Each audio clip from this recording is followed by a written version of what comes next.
I declare the 11th Emergency Special Session of the General Assembly resumed.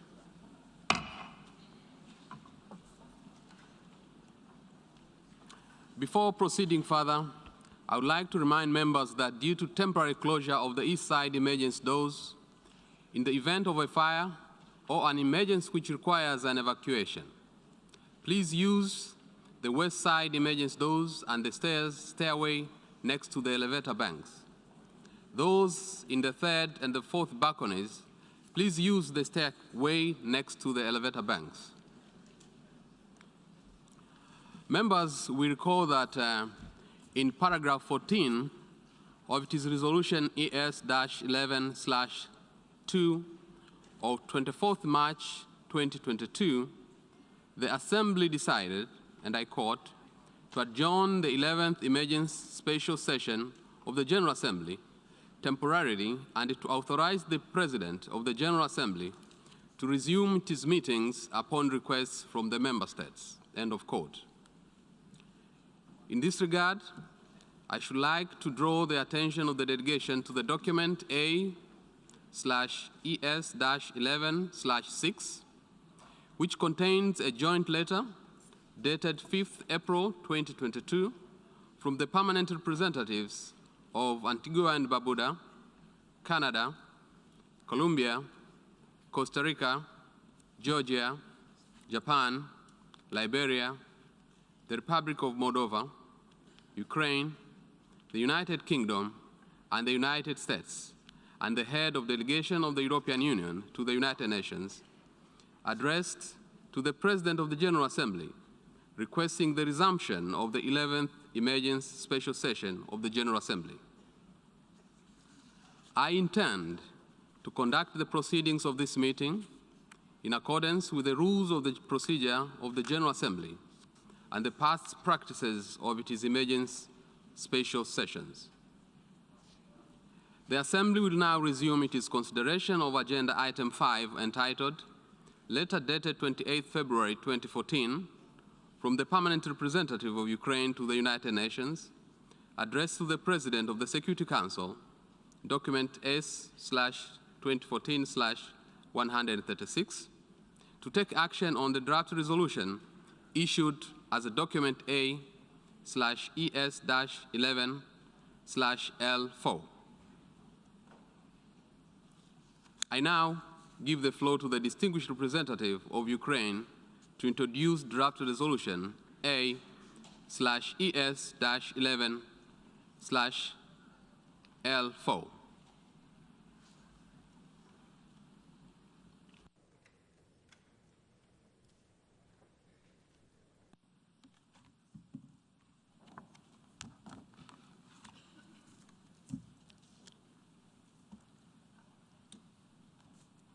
Mr. President, distinguished delegates.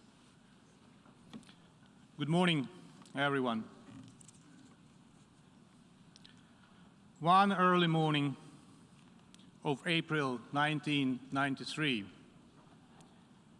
delegates to the United Nations had coffee, kissed their loved ones, and went to the quiet and comfortable United Nations headquarters to do business as usual.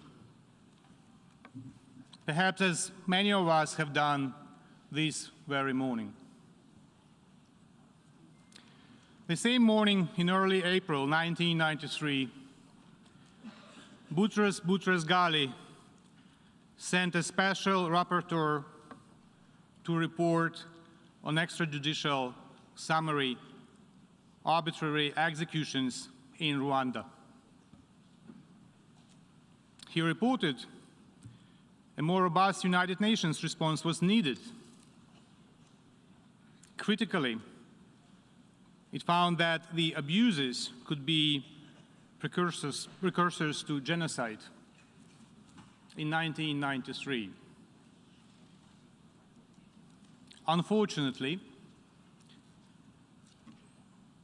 that was largely ignored by overstretched Secretariat of the United Nations. In early April, once again in April, in 1994, in the comfort of the United Nations headquarters, the Security Council received letters in which the Rwandan Patriotic Front reminded member states that, I quote, "When the institution of the United Nations was created after the Second World War, one of its fundamental objectives was to see to it that what happened to the Jews in Nazi Germany would never happen again." End of quote. In 1994, Rwanda itself was a non-permanent member of the Security Council. This allowed the genocidal regime to influence other members of the Council with its view of the situation. As Russia's presence today in the Security Council allows her to spread lies almost daily. In April, again in April, this time 2006, in the docks of New York by the Hudson River, an ocean-sized, state-of-the-art liner was launched. This magnificent liner was then docked on the shores of Lake Geneva. Beautiful as it is, far from being an ocean. We named this liner the Human Rights Council. The adoption of Resolution 60/251 was a culmination of 5 months of consultations and negotiations facilitated by President of the Assembly, Jan Eliasson, and Ambassador Arias of Panama and Ambassador Kumalo of South Africa. Let me remind you the words of Mr. Jan Eliasson, the President of the 60th session of the UN General Assembly, before the adoption of the resolution. He said, and I quote,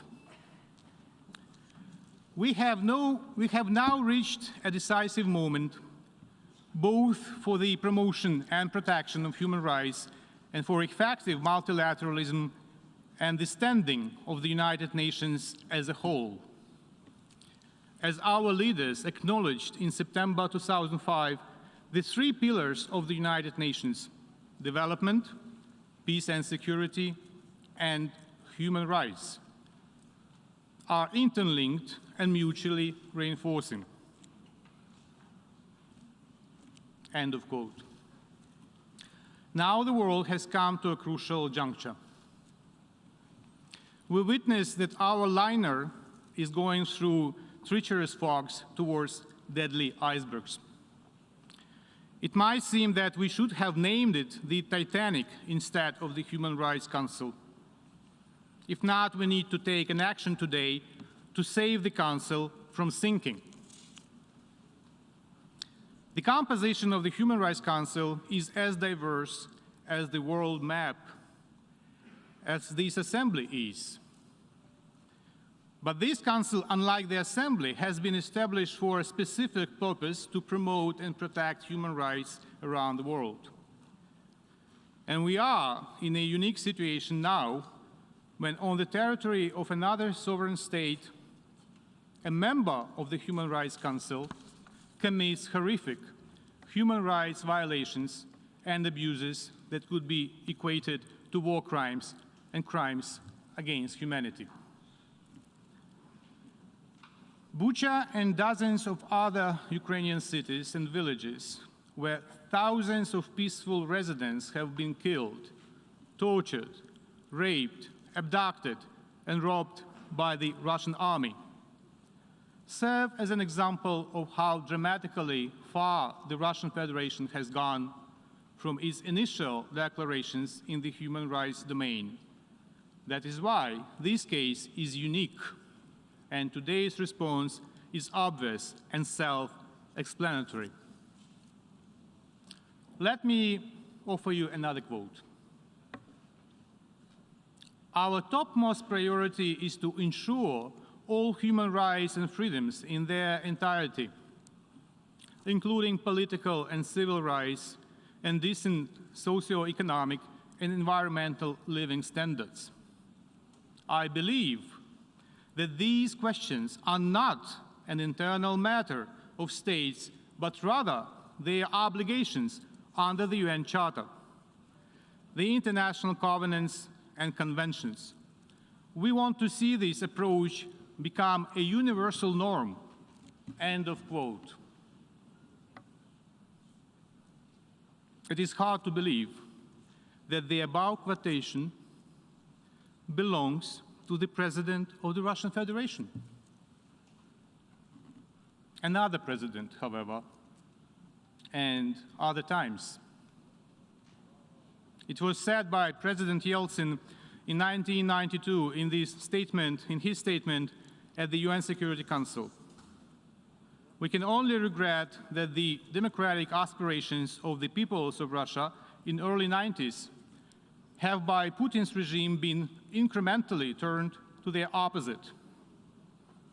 Aggression, hatred, and Soviet-style thinking and reflections, including in the area of human rights and fundamental freedoms. And now we hear completely different statements here in the United Nations from the Russian Federation. This week alone, we hear from the Russian ambassador that there is a warfare in Ukraine and civilians are killed in war. It's being said as a matter of fact this Monday, in cold blood and as an absolute normal course of action, also known as quote-unquote special operation. Shall we agree with the describing of killings as something normal? The only healthy answer should be no, in order to contribute to the maintenance of the UN's health and the health of its human rights mechanism. All of you received the Russian diplomatic note yesterday, in which our collective effort to preserve the credibility of the Human Rights Council was considered as an approach to preserve the, I quote, domination and total control in the world, end of quote, and human rights neo-colonial policy in international affairs. We have heard many times the same perverted logic of the aggressor attempting to present itself as a victim, while in fact doing exactly what it cries against in its note, killing citizens of neighboring country, trying to dominate, if it not colonize it. In reply to that, we call on Russia, when its rights of membership in the Human Rights Council are suspended, to return to responsible behavior by implementing the decisions of this Assembly and of Human Rights Council. If Russia expulses itself from the Council, it would be its own choice, and there will be no need to blame others. Suspension of the rights of membership of the Russian Federation in the Human Rights Council is not an option, but a duty.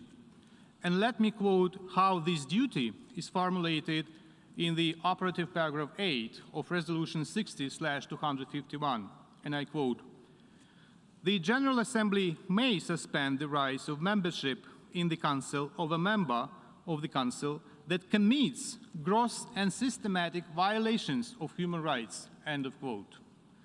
So, ladies and gentlemen, it's not an option, it is what the resolution prescribes. We view voting to suspend a state's Human Rights Council rights as a rare and extraordinary action. However, Russia's actions are beyond the pale. Russia is not only committing human rights violations, it is shaking the underpinnings of international peace and security. A draft resolution on the matter under A/ES 11/L4 is a result of the collective effort of a cross-regional group of 24 states that represent all regions. It has been co-sponsored so far by more than 50 UN member states. I call upon all responsible member states to support the draft.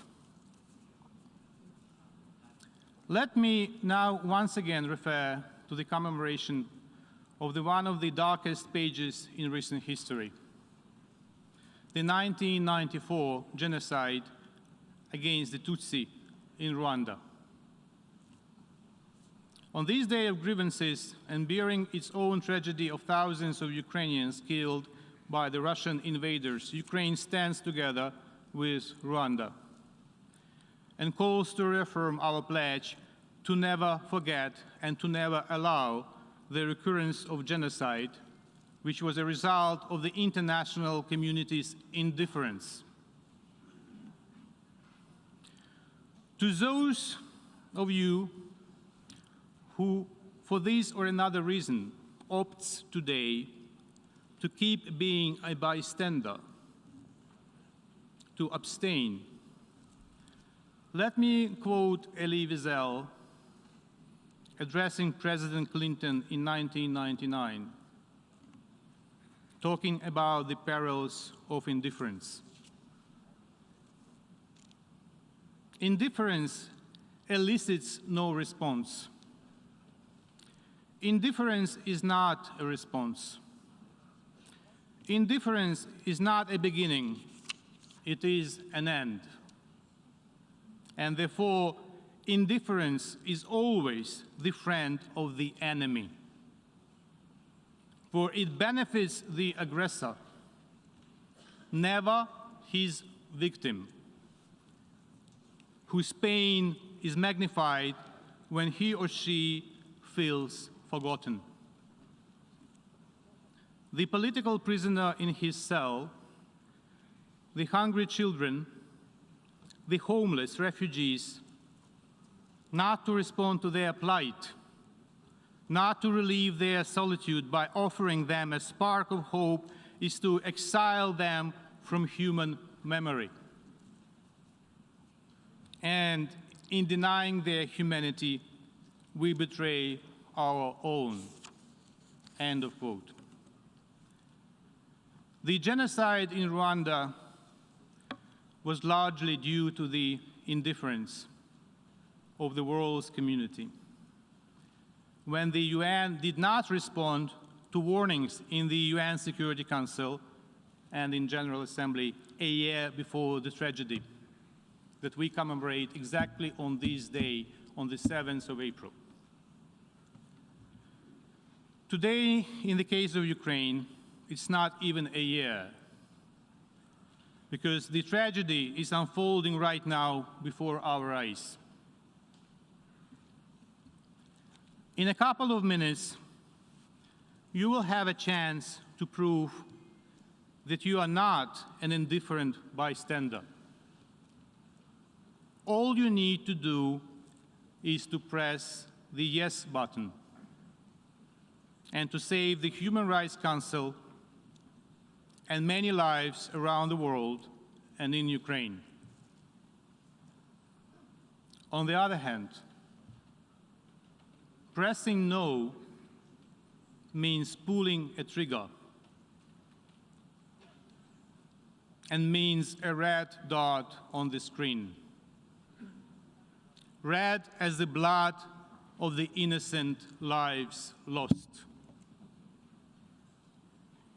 And this image of the red bloody dots on this screen will stay with you and all of us as long as memory does not fail us. Think about it. Thank you.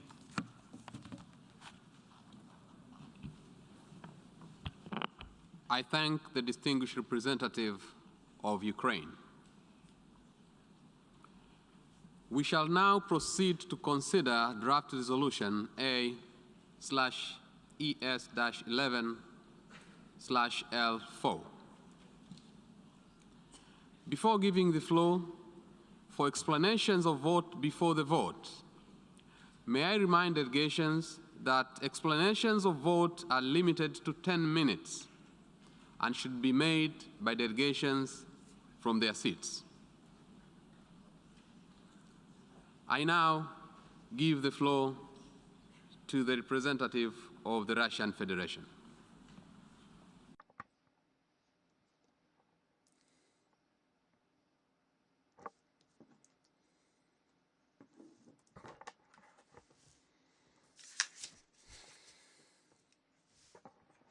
Thank you, Mr. President. Today's not the time or the place for theatrics or these kinds of extremely theatrical performances like the one presented by Ukraine.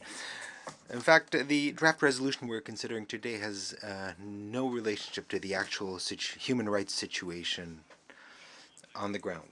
I would like to repeat or quote our note, which the ambassador mentioned. What we're seeing today is an attempt by the United States to maintain its dominant position and total control, to continue its attempt at human rights colonialism in international relations. Part of the member states are already subordinates.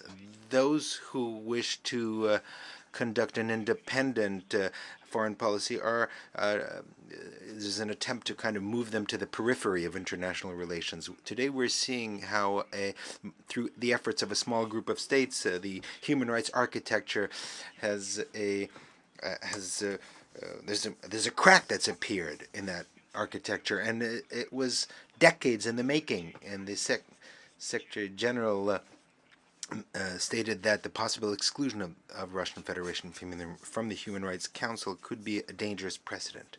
And as practice has shown, Western approaches in dealing with acute human rights problems in certain countries have not really been successful. Not a single conflict was resolved. It was only exacerbated. In many, this was due to the use by Western countries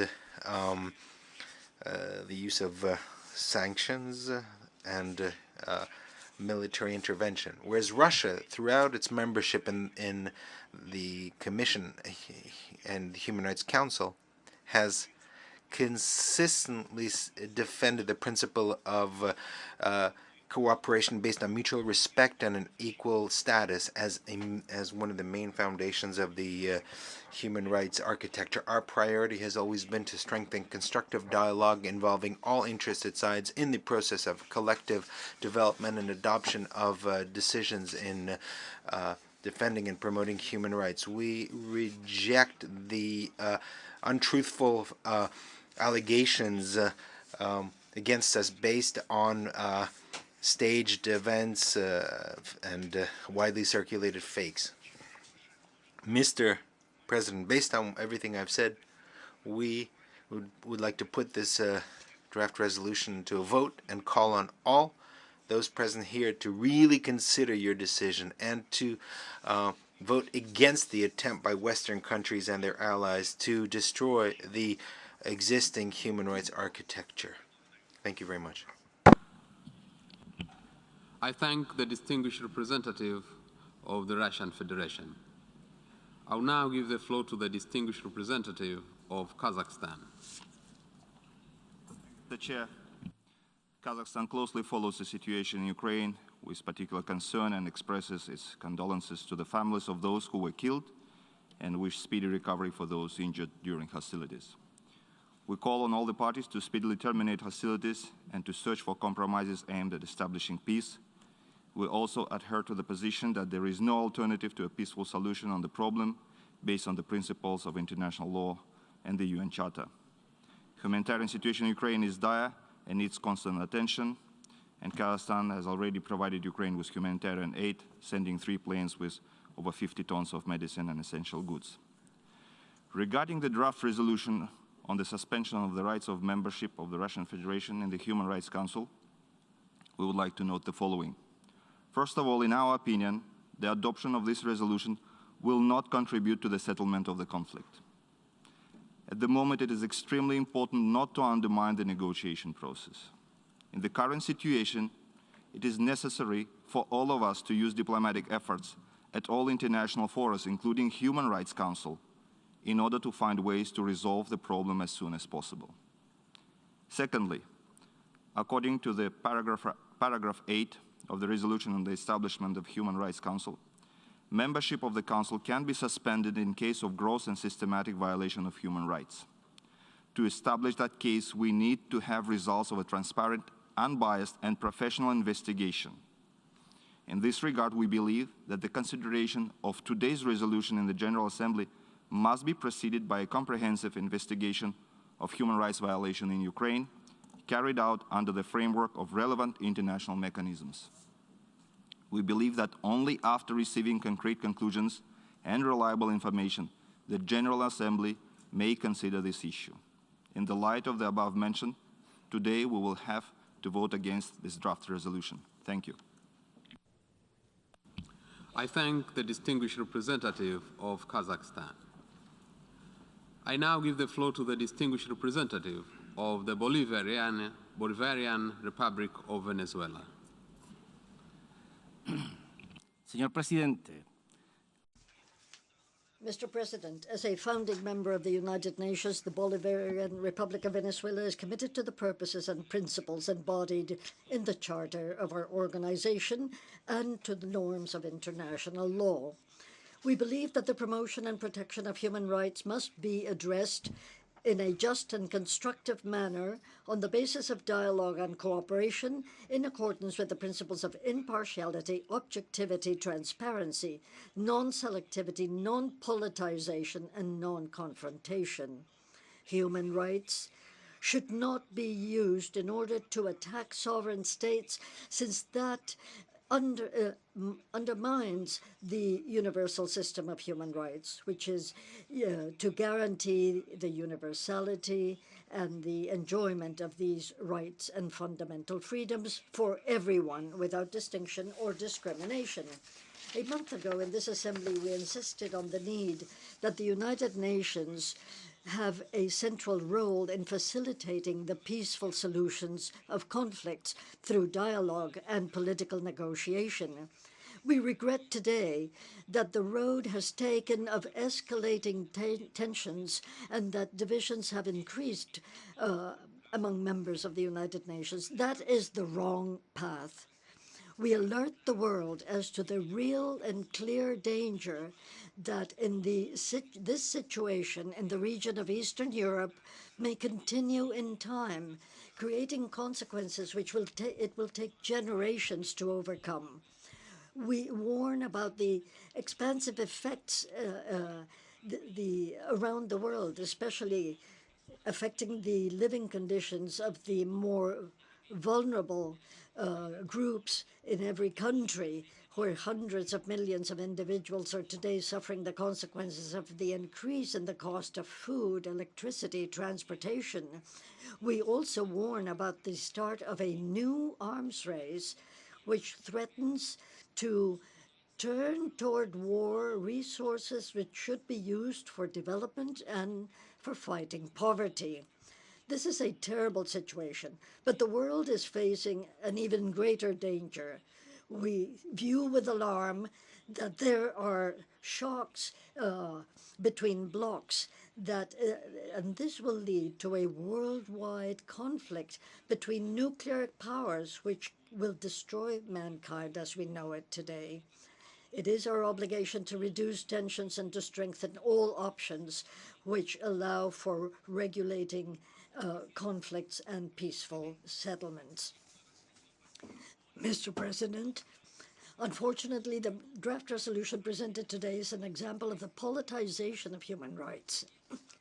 The draft tries to expel from the human rights system the Russian Federation, a country which is an essential part of the solution of the crisis in the Eastern European region. Without the Russian Federation, there is no possible peace agreement in Europe.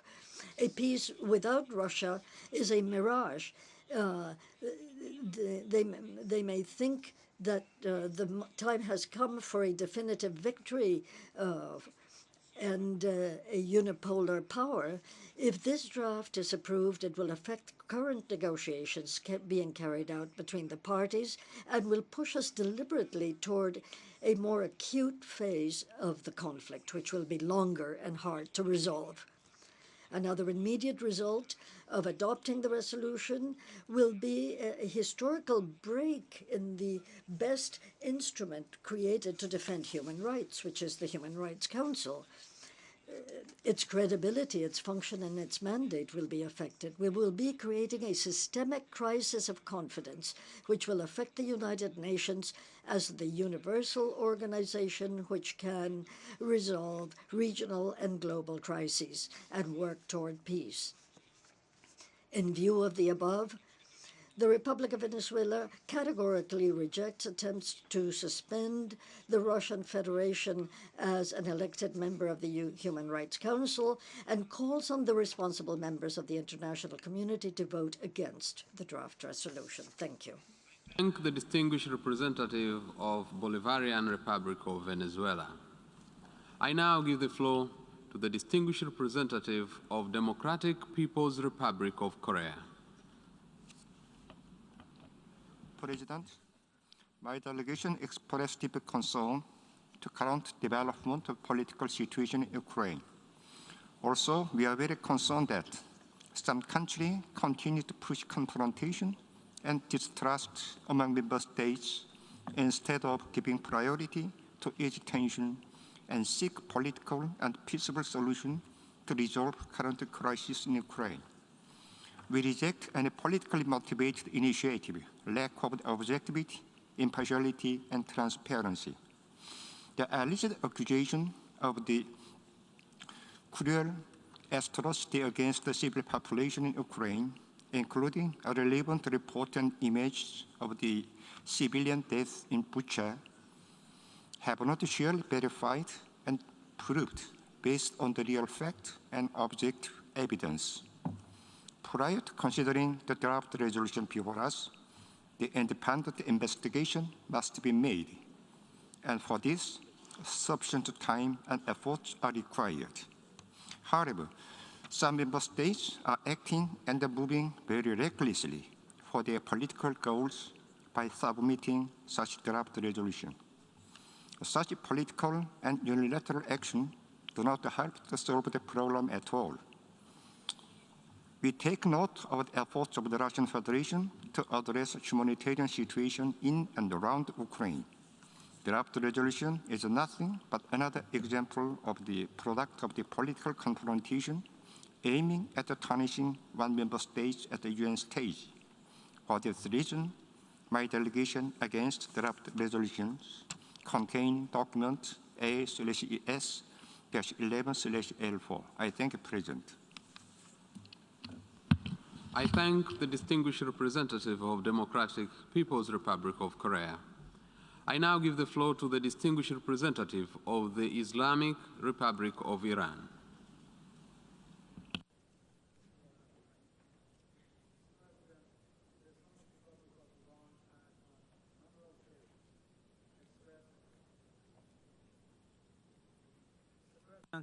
The Islamic Republic of Iran has, on a number of occasions, expressed its principled position by all parties for the well-established provisions of the United Nations Charter and international law, including international humanitarian law.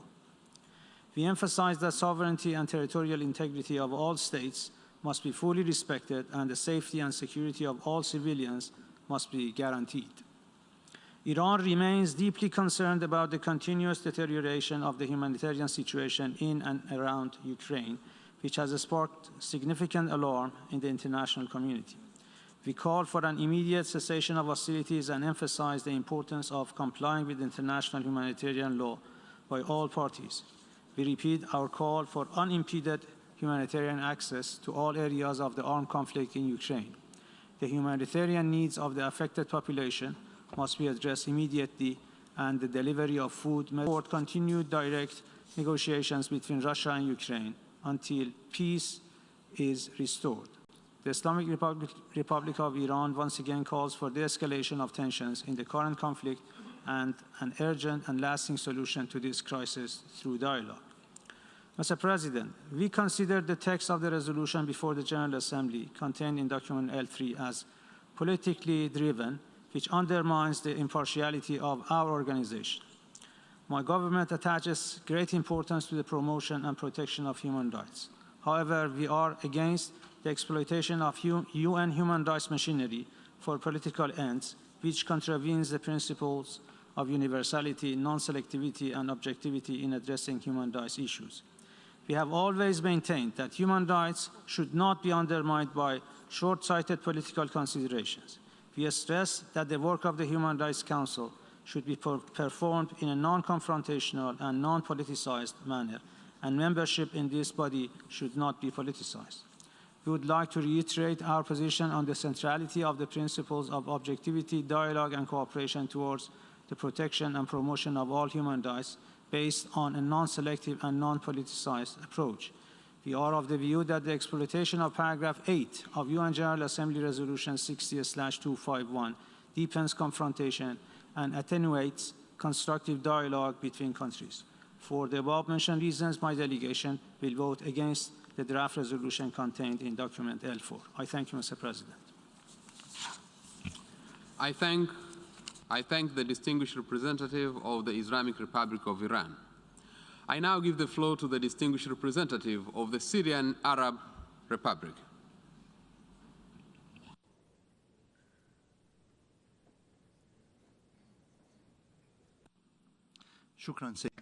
Thank you, Mr. President. Mr. President, once again, this important international forum witnesses the exploitation of human rights in the service of political interests of some countries and the creation of polarization and politicization targeting the Russian Federation on the pretext of dealing with humanitarian issues in the Ukraine. My delegation stresses the importance of guaranteeing and respecting human rights and the importance of providing necessary humanitarian assistance to all crisis areas. Yet, at the same time, we reject any politicization of humanitarian issues and stress the importance of adopting the principles of impartiality, objectivity, and non-discrimination in human rights issues. Mr. President, this coordinated Western move to denounce the Russian Federation has no relation to human rights in the Ukraine or anywhere else. Rather, it is an effort by Western countries to impose their hegemony and control over the world through besieging Russia and its punishment for its independent foreign policy. When the United States of America and its allies destroyed the Syrian city of al-Raqqa and killed thousands of innocent people there, we did not see such international media and political mobilization to expose the perpetrators of human rights violations. General Assembly Resolution 60/251, establishing the Human Rights Council, stressed that all human rights are universal, indivisible, interlinked, and intertwined, and that they should be treated in a just and equitable way on the same footing and with the same degree of concern.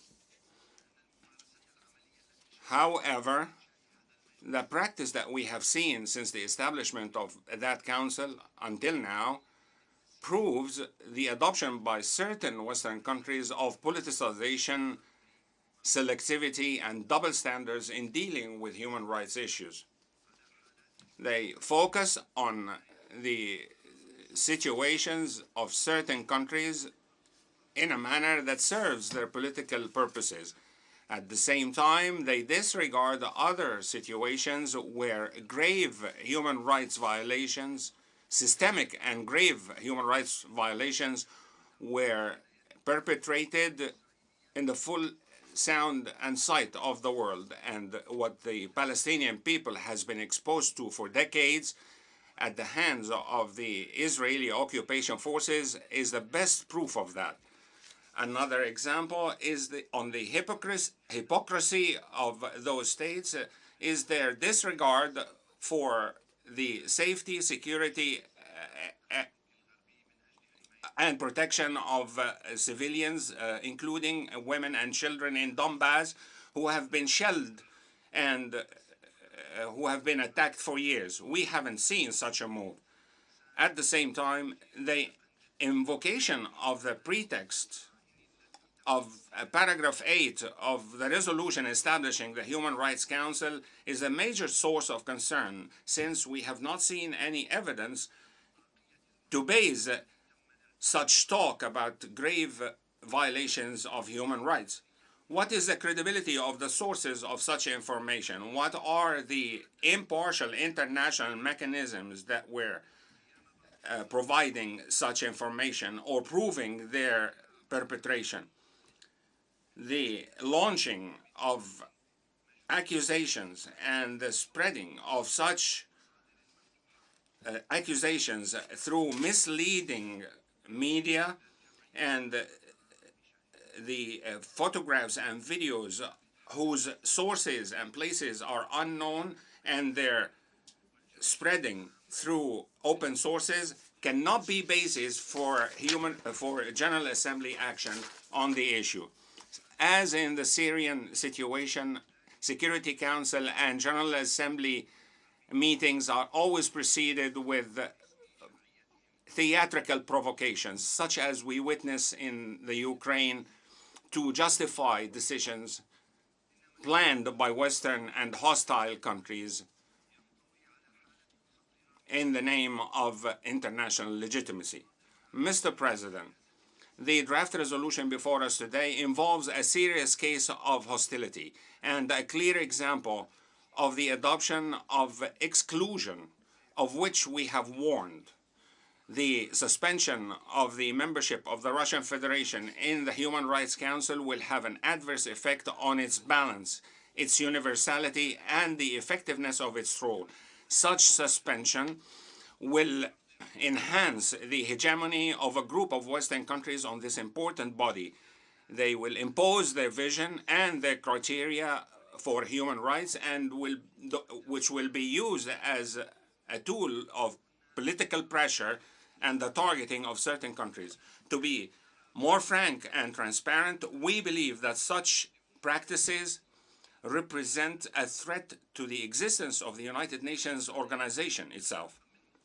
Therefore, and proceeding from our firm and principled position in rejecting all attempts to politicize human rights, we will vote against the resolution before us, and we urge other delegations to be aware of the dangers of embracing these efforts at confrontation, isolation, and hostility.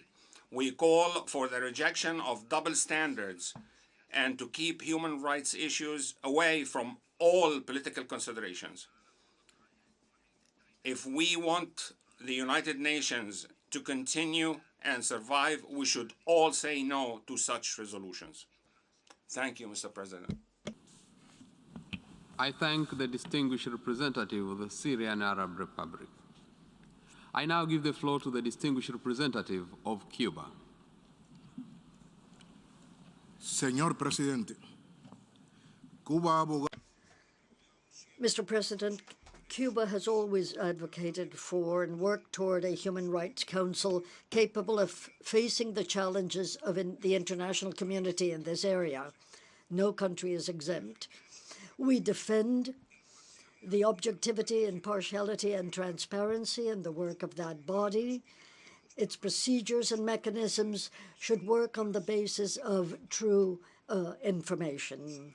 The use of the clause on suspension of membership in the Council will not favor finding a peaceful, lasting, and negotiated solution to the conflict in Ukraine. It will not promote the dialogue and understanding which should be prevalent in human rights issues. Only a few days after concluding a regular session of the Human Rights Council, that body was not even given the opportunity to state its position. Mr. President, since the start of the negotiating process on the building of the new council that would follow the Human Rights Commission, Cuba opposed the clause on suspension of membership, given the serious risk that it could be used by specific countries which favor a double standard, selectivity, and politicization of human rights issues. That clause can be activated with the support of only 2/3 of those present and voting. Therefore, abstentions do not count, and there's not even a minimum established of votes required for approving suspension. To be elected a member of the Human Rights Council, a country needs to obtain as a minimum in a secret ballot the support of the majority of the members of the United Nations, that is to say, at least 97 votes.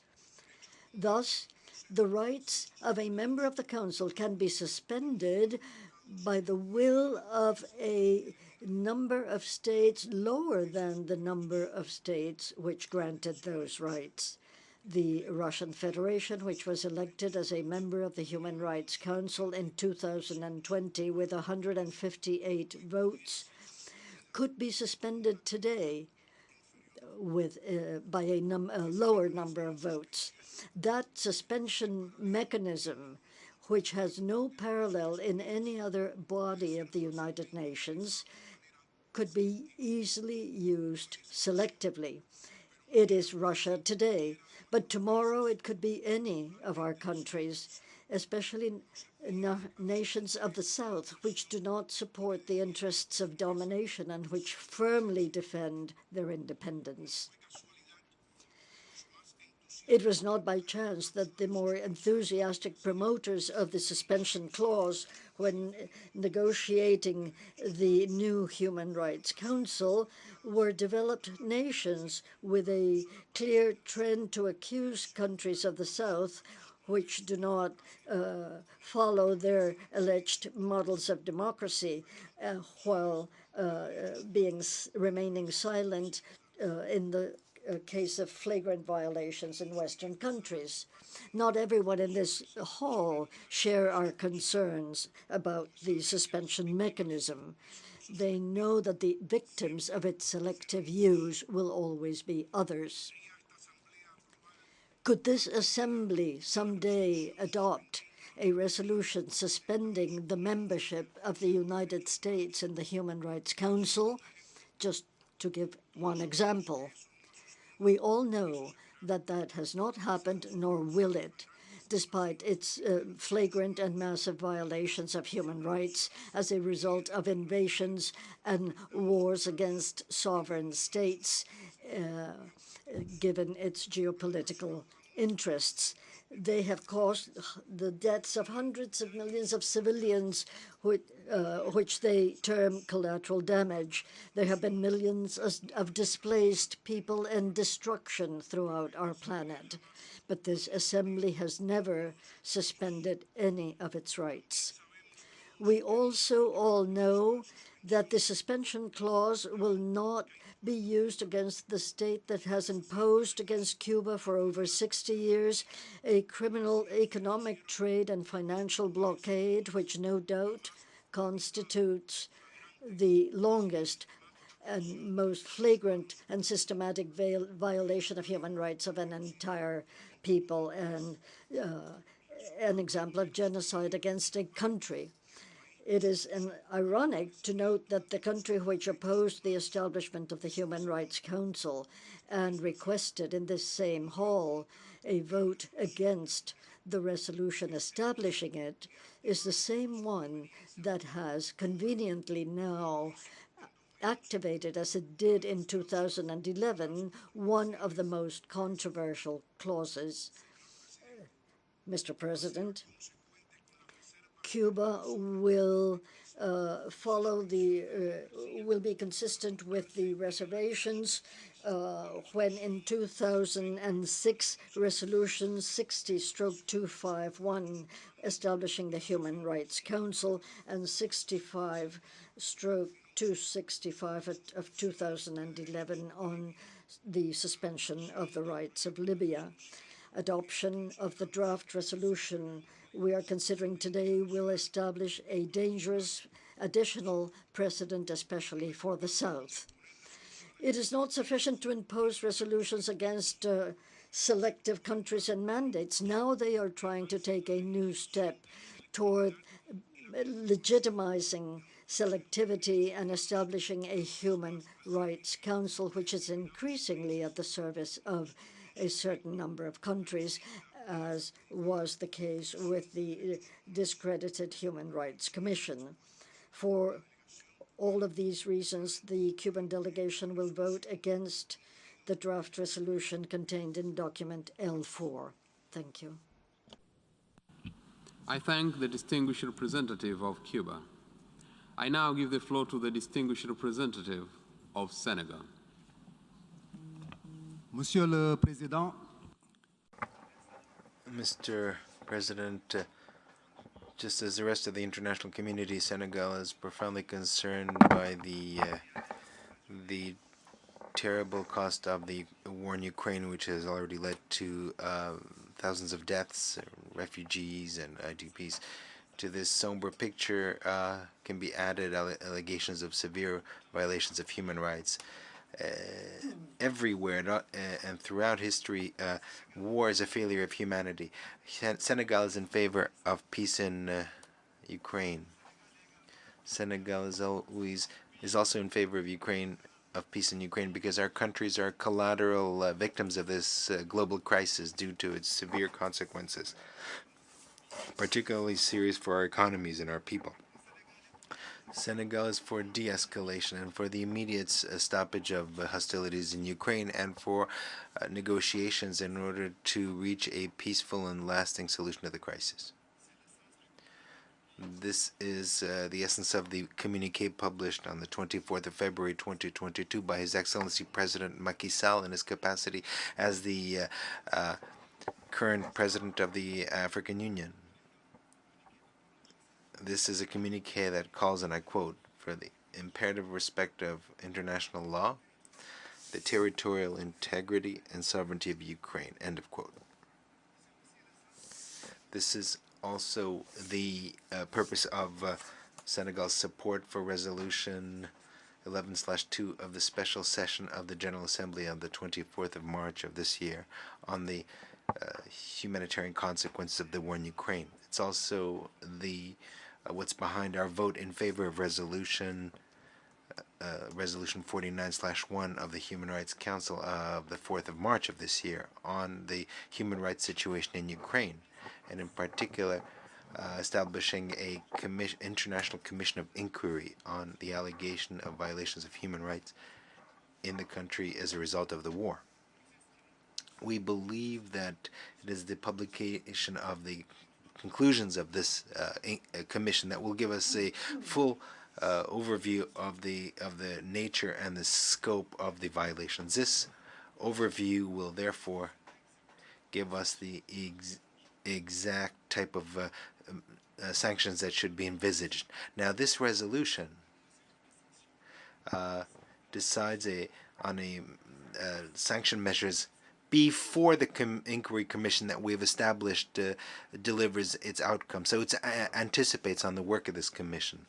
Bearing in mind all these considerations, the Senegal will abstain on voting from this text to be consistent with the resolution of the Human Rights Council of the 4th of March, setting up an international commission of inquiry on the human rights violations in Ukraine. Thank you.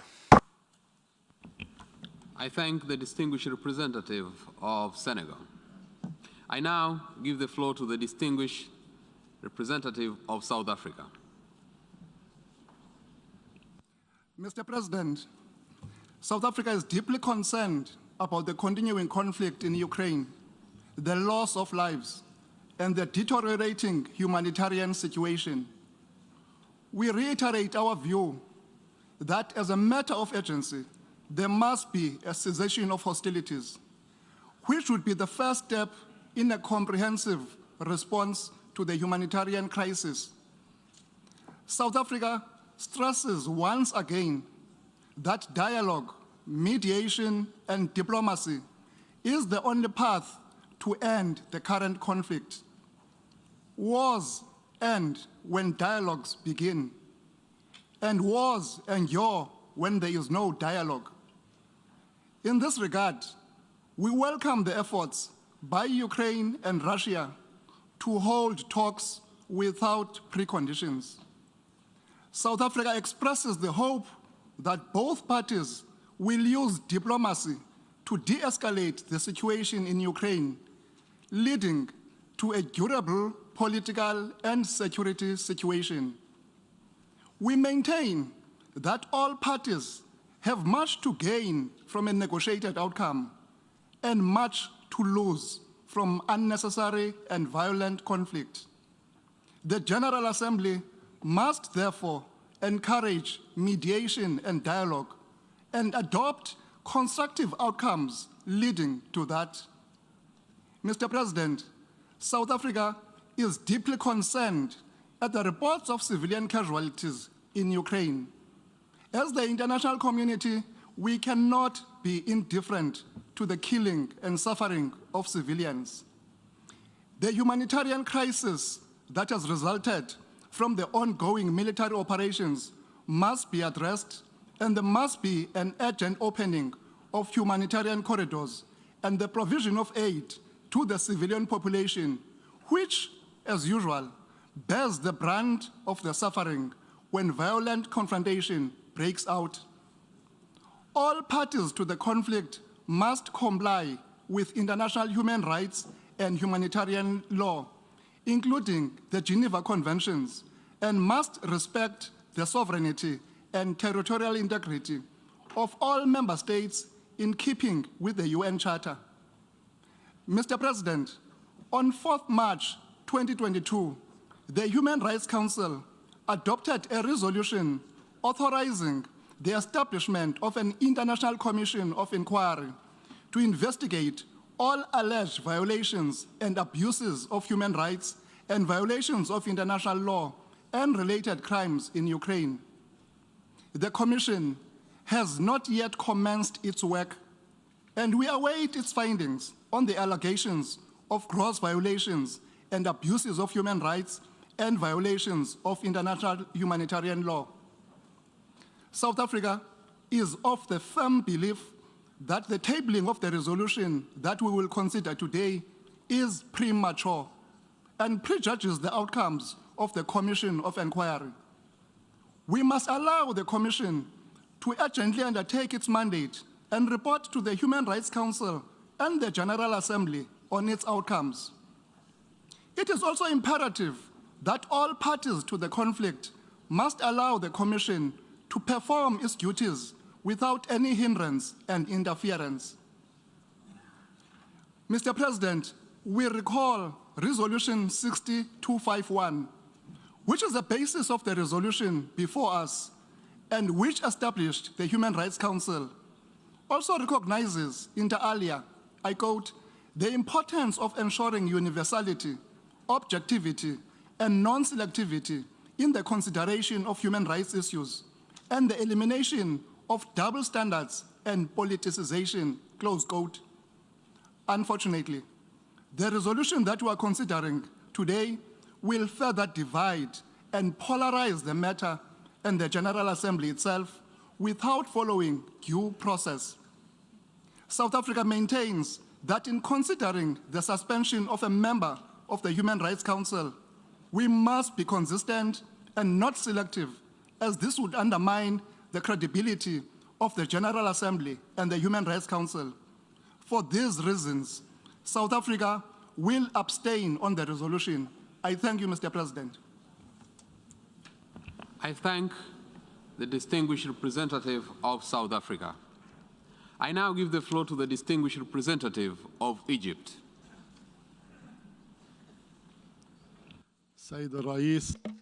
Mr. President,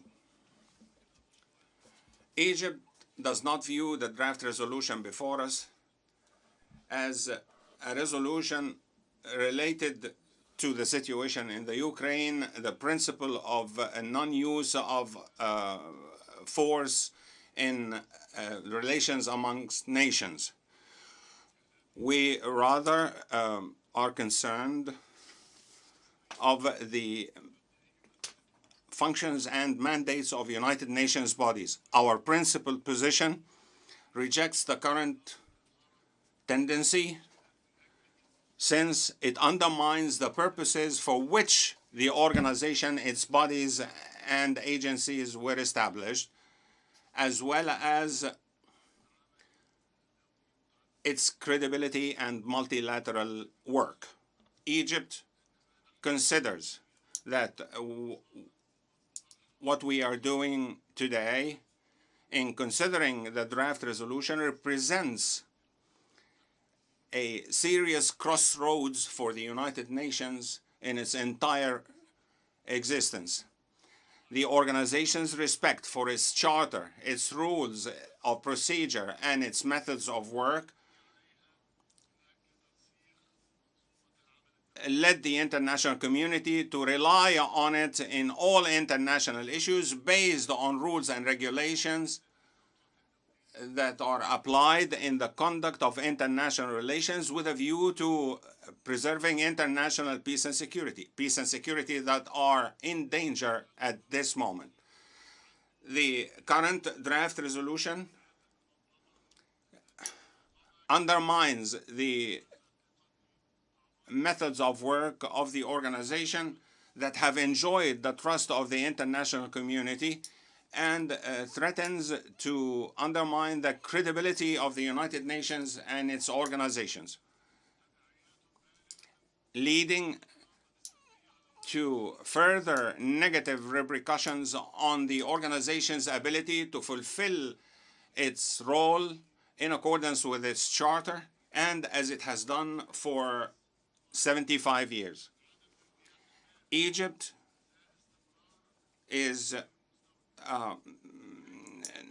does not feel comfortable with double standards and partiality.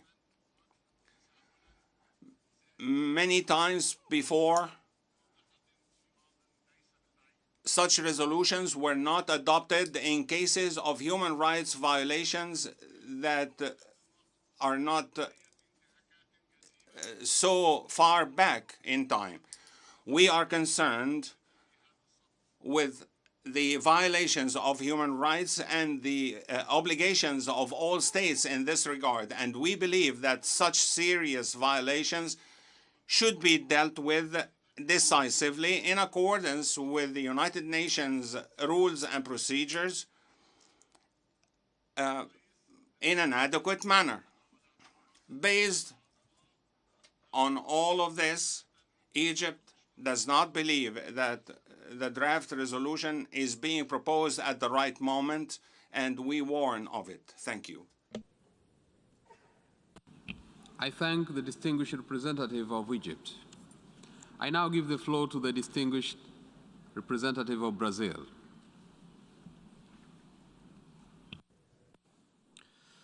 Mr. President, distinguished delegates, we are deeply concerned about allegations of gross violations of human rights and humanitarian law in Ukraine, including recent reports coming from the region of Bucha.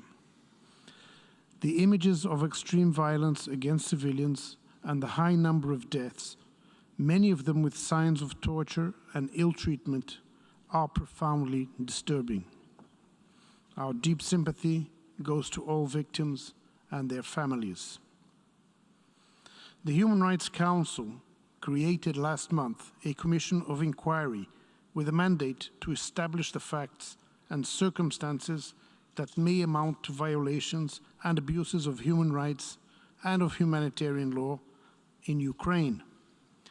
We call on all parties to cooperate with the Commission so that it can fulfill its mandate and provide us with an unbiased and precise information on the situation on the ground.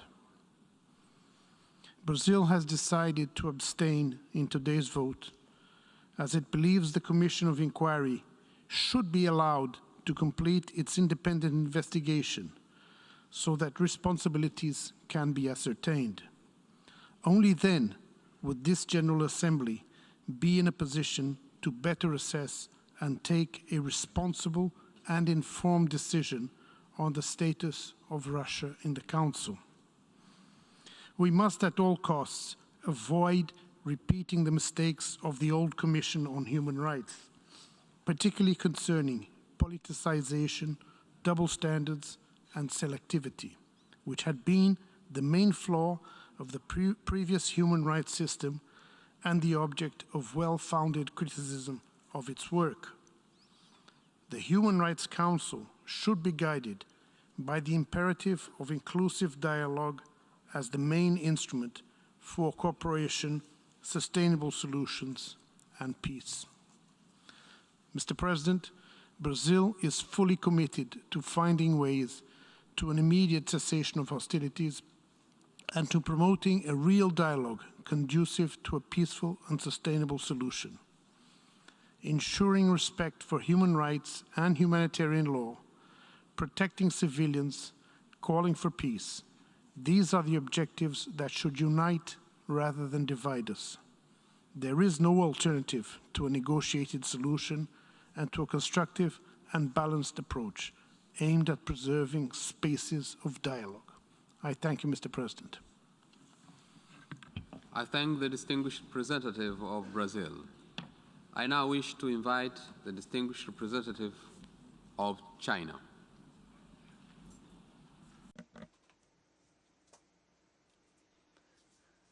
Thank you, Mr. President.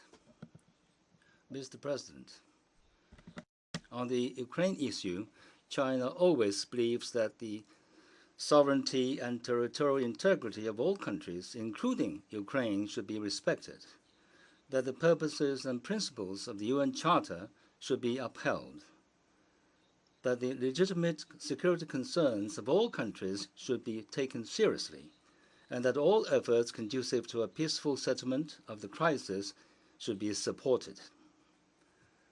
Putting an early end to the fight is the urgent expectation of the international community. It is also what China is striving for. China supports all initiatives and measures that will help ease the humanitarian crisis in Ukraine. We call on the parties concerned to respect international humanitarian law and take concrete actions to ensure the safety of civilians and protect the basic rights and humanitarian needs of women, children, and other vulnerable groups. The reports and images of civilian deaths in Bucha are disturbing. The relevant circumstances and specific causes of the incident must be verified and established. Any accusations should be based on facts. Before a full picture is clear, all sides should exercise restraint and avoid unfounded accusations. Mr. President, dialogue and negotiation is the only way out of the Ukraine crisis. China always believes that the international community should remain rational, strengthen unity, and do more to facilitate dialogue and negotiation and political settlement. It should not set up obstacles or add resistance, let alone adding fuel to the fire to aggravate confrontations. We regret to see that the conflict has caused civilian casualties and massive displacements, and the all-dimensional indiscriminate sanctions without a bottom line have brought serious negative impact on the post-pandemic recovery, creating new and complex problems, reversing hard-won development gains, and making the realization of the 2030 agenda even more difficult. People around the world, especially those in developing countries, have to bear the soaring oil and food prices. Life amid the pandemic has become even more difficult, and the rights of women and children even more difficult to be protected. Developing countries are not parties to the conflict, yet they are forced to get involved in this geopolitical competition and great power rivalry. This is unfair. Some individual countries, while talking loudly about peace, are obsessed with creating bloc confrontations, including provoking tensions in the Asia-Pacific region. This self-conflicting and self-serving practice is very dangerous and worrying and should be resolutely rejected. Mr. President, China always calls for promoting human rights through constructive dialogues and cooperation on the basis of equality and mutual respect. At the same time, we firmly oppose the politicization or instrumentalization of human rights issues, oppose the selective and confrontational approaches, as well as double standards on human rights issues, and oppose exerting pressure onto other countries in the name of human rights. Those are also important elements contained in General Assembly Resolution 60/25, which set up the Human Rights Council. The draft resolution before us will deprive a country's legitimate membership in the Human Rights Council. Such an important matter must be handled with the utmost delicacy, based on facts, with calmness, objectivity, and reason based on facts and truth. Nevertheless, this draft resolution was not drafted in an open and transparent manner, nor did it follow the tradition of holding consultations with the entire membership to heed the broadest opinions. Under these circumstances, such a hasty move at the General Assembly, which forces countries to choose sides, will aggravate the division among member states and intensify the confrontation between the parties concerned. It is like adding fuel to the fire, which is not conducive to the de-escalation of conflicts and even less so to advancing the peace talks. Dealing with the membership of the Human Rights Council in such a way will set new dangerous precedent, further intensify confrontation in the field of human rights, bringing a greater impact on the UN governance system and produce serious consequences. Therefore, China will have to vote against this draft resolution. China calls on all parties to work together in the same direction so as to create opportunities for peace and prospects for negotiation. China will continue to hold an objective and impartial position and play its responsible and constructive role in this regard. Thank you, Mr. President. I thank the distinguished representative of China. I now give the floor to the distinguished representative of Mexico.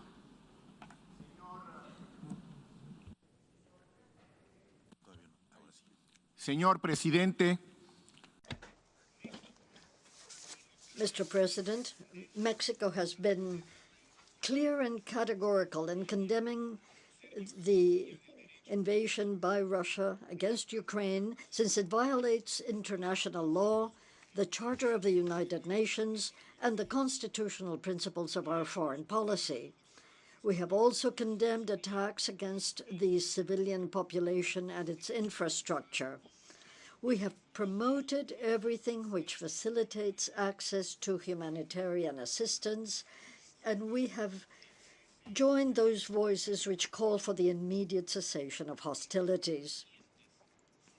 Recent reports about the situation in Ukraine show us that we are facing a probable commission of serious violations of international law and the international law of human rights and of humanitarian international law. Mexico has thus clearly backed the Secretary General's call to conduct impartial investigations which may allow identifying those responsible and have effective accountability. My country also supported the adoption of Resolution 49/1 of the Human Rights Council to establish an independent commission of inquiry in order to investigate all of the alleged abuses and violations of human rights and anything which could violate humanitarian international law flowing from Russia's aggression against Ukraine. Mexico also follows attentively the process of an inquiry of the International Criminal Court of alleged international crimes committed in Ukraine, and clearly supports the work done by the prosecutor to establish and clarify the facts. We are following the development of the case brought before the International Court of Justice, and we reiterate its call to comply with the recent provisional measures for an immediate cessation of hostilities. These are judicial and quasi-judicial processes which are underway, but which have not yet, in legal terms, classified these situations under consideration. We must be consistent.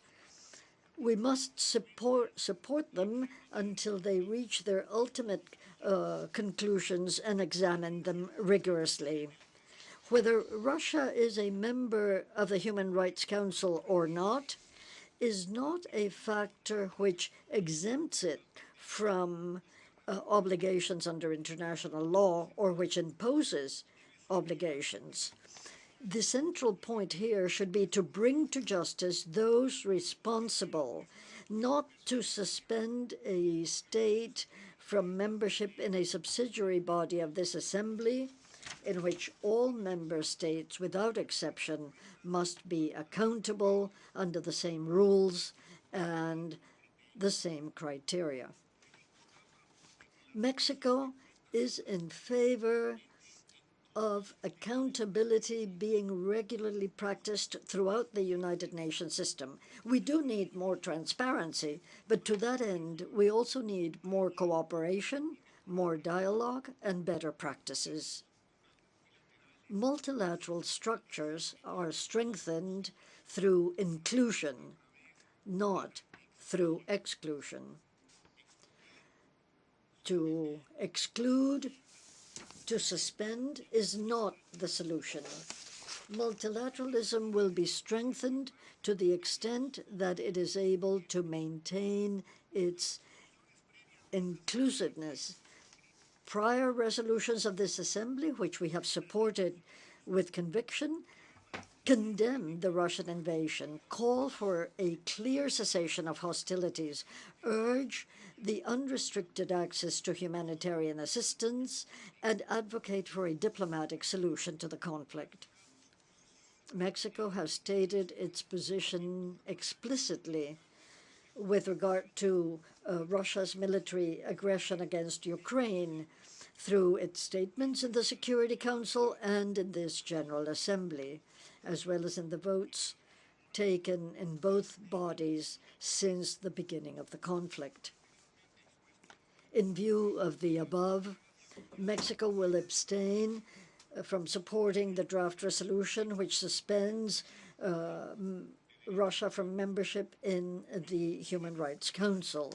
Mexico is convinced that even in the midst of the war, all channels should be maintained for dialogue with the authorities of the Russian Federation, not only so that they cooperate with all the mechanisms which are part of the universal system of protection of human rights, but also to insist on the urgent need to find in dialogue the diplomatic solution which restores peace in Ukraine. Thank you. I thank the distinguished representative of Mexico. I now give the floor to the distinguished representative of Chile.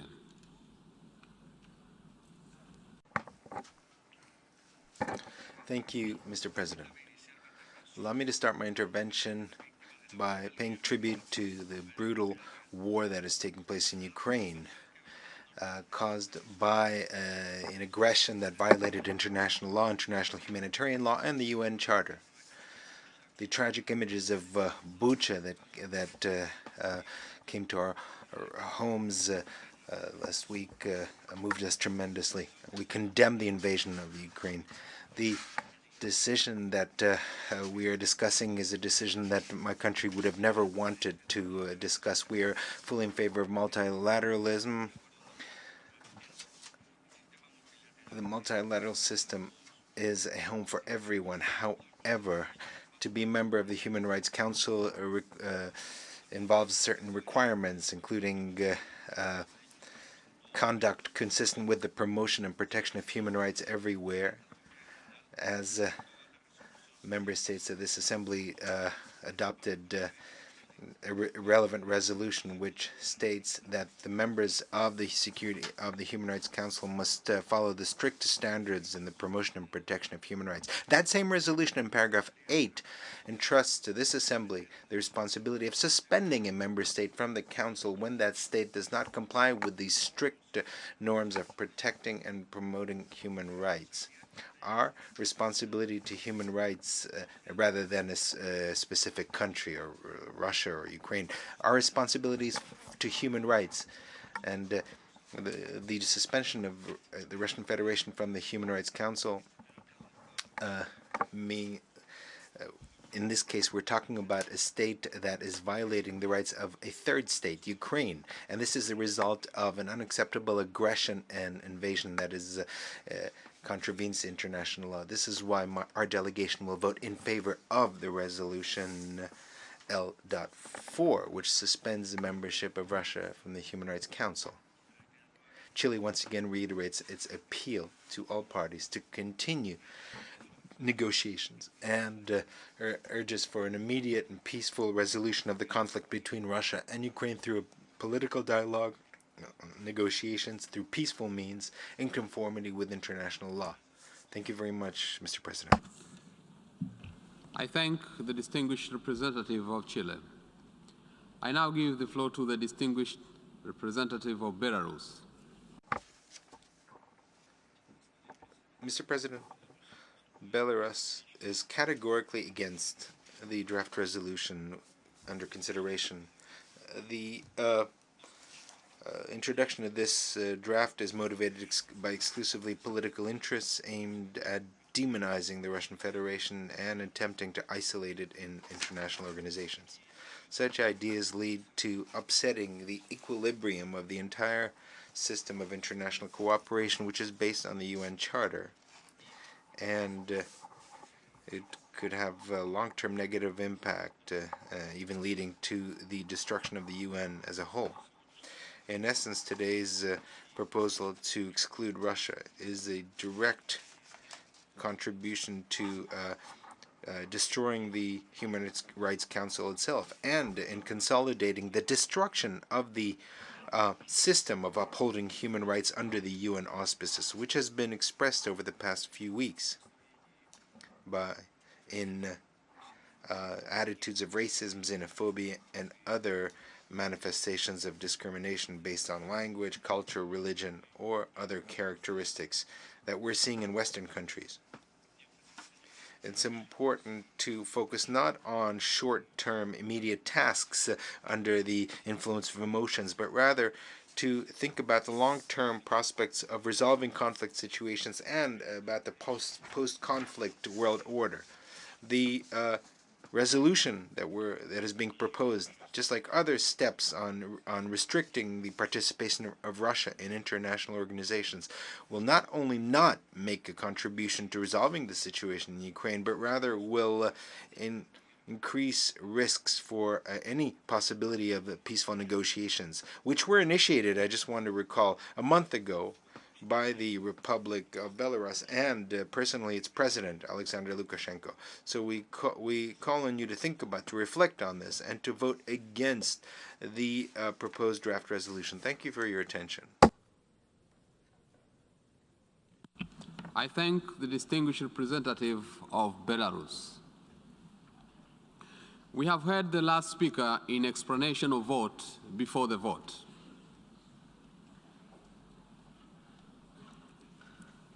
The Assembly will now take a decision on a draft resolution A/ES-11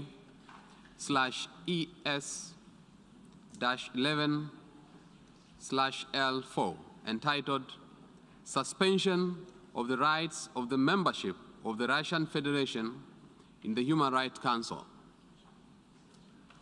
Pursuant to Resolution 60/251 of 15 March 2006, the General Assembly, by a 2/3 majority of members present and voting, may suspend the rights of membership in the Council of a member of the Council that commits gross and systematic violation of human rights. For your information, the draft resolution has closed for e-sponsorship. I now give the floor to the representative of the Secretariat. Thank you, Mr. President. I should like to announce that since the submission of the draft resolution, and in addition to the delegations listed on the L document, the following countries have also become co-sponsors of A/ES/11/L4: Costa Rica, Guatemala, Myanmar, and San Marino. If any other countries wish to co-sponsor A/ES/11/L4, please signify by pressing the microphone button now.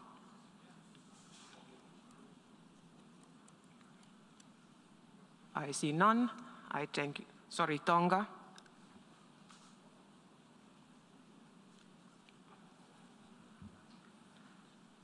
I thank you, Mr. President.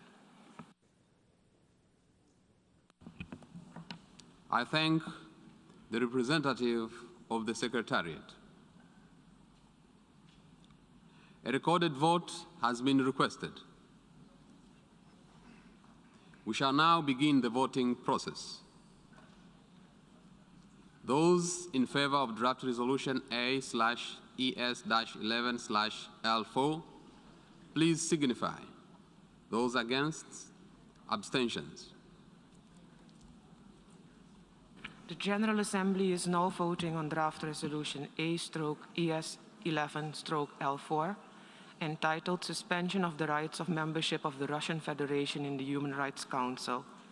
Will all delegations confirm that their votes are accurately reflected on the screen?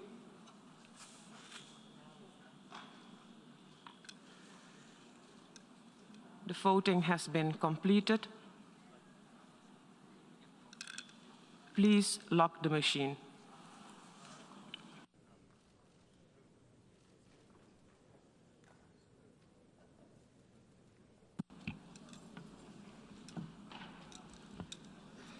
The result of the vote is as follows.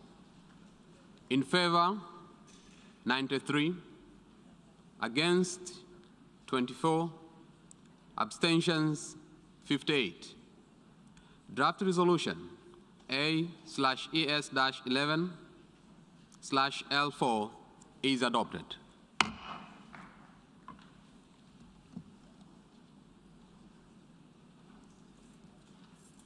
Before giving the floor for explanations of vote after the vote, may I remind delegations that explanations of vote are limited to 10 minutes and should be made by delegations from their seats. I now give the floor to the distinguished representative of India.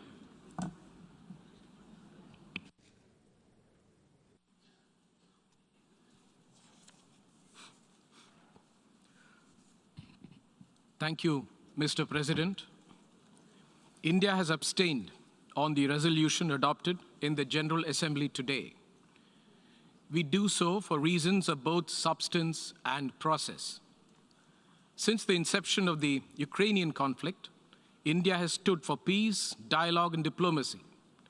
We believe that no solution can be arrived at by shedding blood and at the cost of innocent lives. If India has chosen any side, it is the side of peace, and it is for an immediate end to violence. We continue to remain deeply concerned at the worsening situation and reiterate our call for end to all hostilities.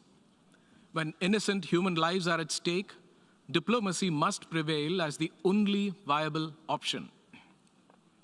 Recent reports of civilian killings in Bucha are deeply disturbing. We have unequivocally condemned these killings and support the call for an independent investigation. The impact of the crisis has also been felt beyond the region with increasing food and energy costs, especially for many developing countries. It is in our collective interest to work constructively, both inside the United Nations and outside, towards seeking an early resolution to the conflict. India has been at the forefront of protecting human rights, right from the drafting of the Universal Declaration of Human Rights. We firmly believe that all decisions should be taken fully respecting due process, as all our democratic polity and structures enjoin us to do so. This applies to international organizations as well, particularly the United Nations. I thank you, Mr. President. I thank the distinguished representative of India. I now give the floor to the distinguished representative of Timor-Leste. At the outset, I would like to thank you, Mr. President, for convening this session. Mr. President, the position we took today to vote in favor of this resolution before all of us is a manifestation of our strong solidarity with the people of Ukraine, especially the victims of this war who have been forced to shelter and have fled across the country's borders, as well as those who have lost their homes, their lives, their family members, and their own lives. Our thoughts and prayers go out to all of them and their families and friends. Mr. President, our vote today shows our clear position to uphold human rights values in all circumstances and in all cases, as the dark period of our own history has taught us enough on the high cost of being victims of war. We call for an effective ceasefire in Ukraine and urge conflict parties to continue the dialogue and negotiation to stop this war and avoid further potentially catastrophic escalation. We commend the efforts of those who have facilitated the peace talks between conflict parties and all for more diplomatic initiatives to help in finding a peaceful solution for all. All parties must ensure the safety and protection of all civilians. It is our hope that peace is reclaimed immediately and that the important work for a healthy, prosperous, and sustainable future is restored for all. I thank you, Mr. President. I thank the distinguished representative of Timor-Leste. I now give the floor to the distinguished representative of Qatar.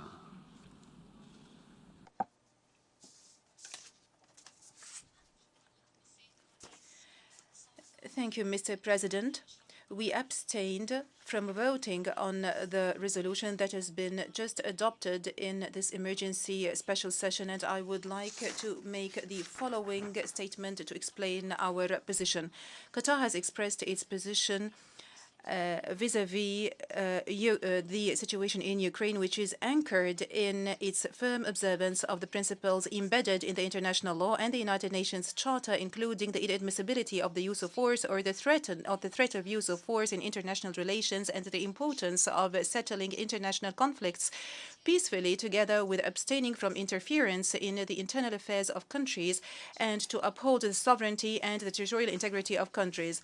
And we have reiterated that the insurance of the safety of civilians should have the priority, and we stress the importance of upholding the international humanitarian law, together with protecting civilian infrastructure and facilities and civilians working in the medical and humanitarian fields, together with journalists, as well as facilitating the evacuation of civilians and the rapid and safe access to humanitarian aid according to the international principles of delivering humanitarian aid. And we commend the tireless efforts made by the United Nations and international humanitarian organizations to respond to the emergency humanitarian needs, and we continue to communicate with international partners to assess the humanitarian situation and to deliver the necessary aid to the Ukrainian people. Mr. President, we reiterate the call by the Secretary General to revert to the path of dialogue and negotiations and for an immediate ceasefire. We also reiterate Qatar's call for all parties to the conflict for self-restraint and to resort to diplomacy and dialogue. And Qatar will continue to harness its diplomatic efforts to reach a solution and resolution for the crisis according to the UN Charter and the international law. And we do welcome the Turkish mediation between Russia and Ukraine, and we hope that the negotiations will culminate into a peace accord between both countries. Thank you, Mr. President. I thank the distinguished representative of Qatar. I now give the floor to the distinguished representative of Lao People's Democratic Republic. Mr. President, the Lao PDR once again reiterates its call for peaceful political and diplomatic solution to the conflict and supports all ongoing efforts and peace negotiations between the parties concerned. Likewise, we urge the international community to refrain from any action that could fuel escalation of tension. As party to 7 of the 9 core human rights treaties, Lao PDR opposes all gross and systematic violations and abuses of human rights. We are gravely concerned by the recent reports and accusations of human rights and international human rights law violations and abuses. We are of the view that such serious allegation must not be taken lightly and must be backed up by solid evidence and verified by an independent investigation mechanism of the United Nations, especially the Human Rights Council Independent International Committee inquiries. My delegation voted against the draft resolution L4 because we believe that the reports of violations and abuses of human rights and violations of international humanitarian law must be verified by credible, neutral, impartial, and independent assessment mechanism before any action is taken. Lao PDR is concerned by the notion that any of member states of the UN Human Rights Council can be subject to suspension and other punitive measures without due process of investigation and verification. As this issue is of paramount importance for all United Nations members, we also believe that all GA resolutions should be adopted by consensus, reflecting the spirit of equality, solidarity among UN member states. In conclusion, my delegation believes there is a dire need for more clarification through an independent mechanism that should be accepted and supported by all member states before drawing conclusion and passing judgment.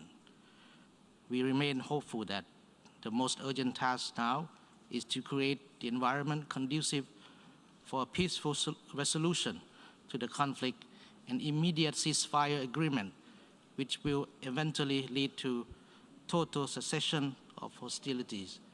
Thank you, Mr. President. I thank the distinguished representative of Lao People's Democratic Republic. I now give the floor to the distinguished representative of Indonesia. Thank you, Mr. President. It is distressing to see the hostilities in Ukraine persist and the number of civilians and casualties continue to rise. We share the international community's deep concern regarding the devastating human rights and humanitarian situation in Ukraine. And we do not take lightly reports of gross and systemic violations and abuse of human rights, including recent reports from Bucha. For these reasons, we believe the Human Rights Council must remain seized on the matter and supports the Secretary General's call for a thorough and independent investigation. We also fully support the establishment of an independent international commission of inquiry by the Human Rights Council. Mr. President, there is no question that those responsible for violations and abuse of human rights in Ukraine must be held accountable and brought to justice. The Commission, therefore, must receive full support and access needed to effectively carry out its mandate. In the meantime, we have to give a chance for the Commission to work in an objective and transparent manner and present its findings and reports. We must allow due diligence and not prejudge the work of the Commission. The General Assembly must also be prudent. It is important. 我们必须要先收到所有的事实然后采取行动。Members. Moreover, the General Assembly's action must not create negative precedents that can undermine the credibility of this august body. It is for these reasons Indonesia abstained on Resolution L4. Mr. President, Indonesia remains steadfast in our commitment to respect and protect human rights for all. Our priority now must be to save lives and protect civilians in Ukraine. We reaffirm our call to all parties to stop the hostilities and to spare no efforts to achieve peace through dialogue and diplomacy. This is the only way we can end the suffering and senseless loss of lives in Ukraine and to prevent the increasing negative impact of the war beyond the region. So we must stop the war. And I repeat, we must stop the war now. Otherwise, we will all suffer. Thank you, Mr. President. I thank the distinguished representative of Indonesia. I now give the floor to the distinguished representative of Panama.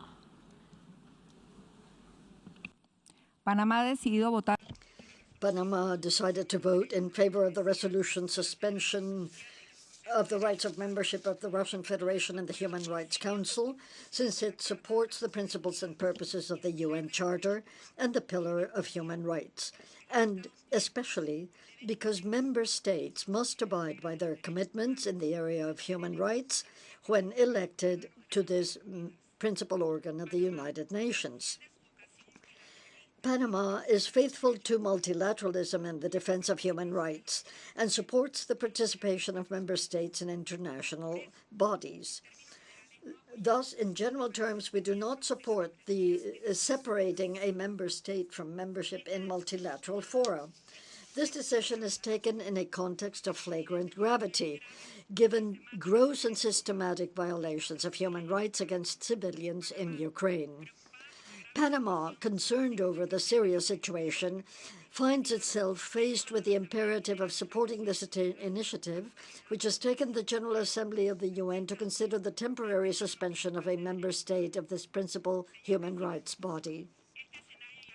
Mr. President, we already lived through this in 2011 when a state, Libya, was suspended from the Human Rights Council for a period of 8 months. Panama at that time supported this temporary initiative and co-sponsored the resolution which permitted its admission. Panama votes today hoping that the decision will be temporary, prioritizing that member states will support principles for respect for the highest human rights standards. We therefore highlight the need to guarantee universality in considering human rights issues, including the application of paragraph 8 of Resolution 60/251 to avoid contradictions in evaluating cases of human rights violations.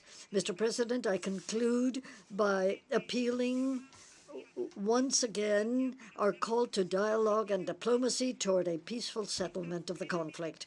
We are fully convinced that it will be through dialogue and understanding that this devastating conflict will end, and we will return to the path of peace and solidarity. Thank you. I thank the distinguished representative of Panama. I now give the floor to the distinguished representative of Thailand. Mr. President, Thailand voted to abstain on the resolution because of the overriding importance that we attach to a transparent, impartial, and inclusive approach in the multilateral regime. A decision to suspend the membership of a member state in any United Nations body cannot be taken lightly.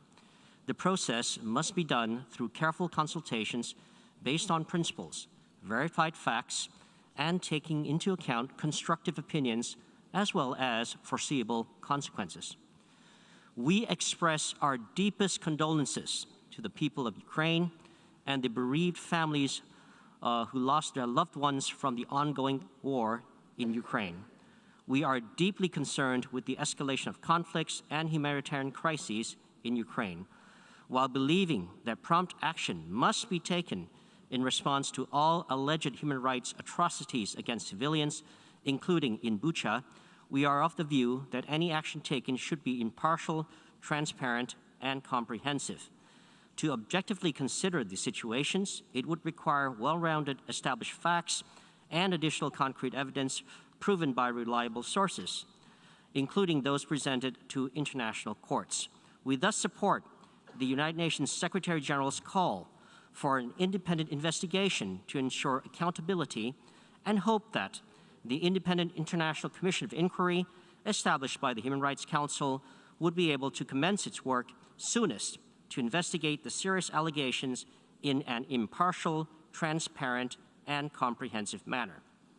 We strongly urge all parties to fully comply with international humanitarian law and international human rights law, and to protect civilians and civilian objects, as well as ensure unhindered provision of humanitarian assistance without discrimination.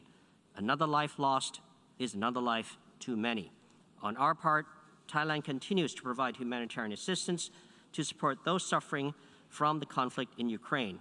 In line with the HRC's principles of non-selectivity and constructive dialogue, we reiterate our strong support of the continuation of political dialogues as the only way to end a humanitarian crisis is to end the dispute. Thus, Thailand once again calls for utmost efforts by all parties and the international community to cease and desist the aggravation of fighting and continue our maximum endeavor on ending the conflict. Thailand reiterates our call for a continuation of political dialogues between the concerned parties to find peaceful and sustainable solutions. Thank you, Mr. President. I thank the distinguished representative of Thailand. I now give the floor to the distinguished representative of Vietnam. Mr. President, Vietnam has maintained a principled and steadfast position in support of resolving conflicts by peaceful means and with respect for the United Nations Charter, international law, including the principles of sovereign equality, respect for independence and territorial integrity of states, and refrainment from the threat or use of force. We have followed closely with great concerns over the situation in Ukraine, with severe consequences for the people.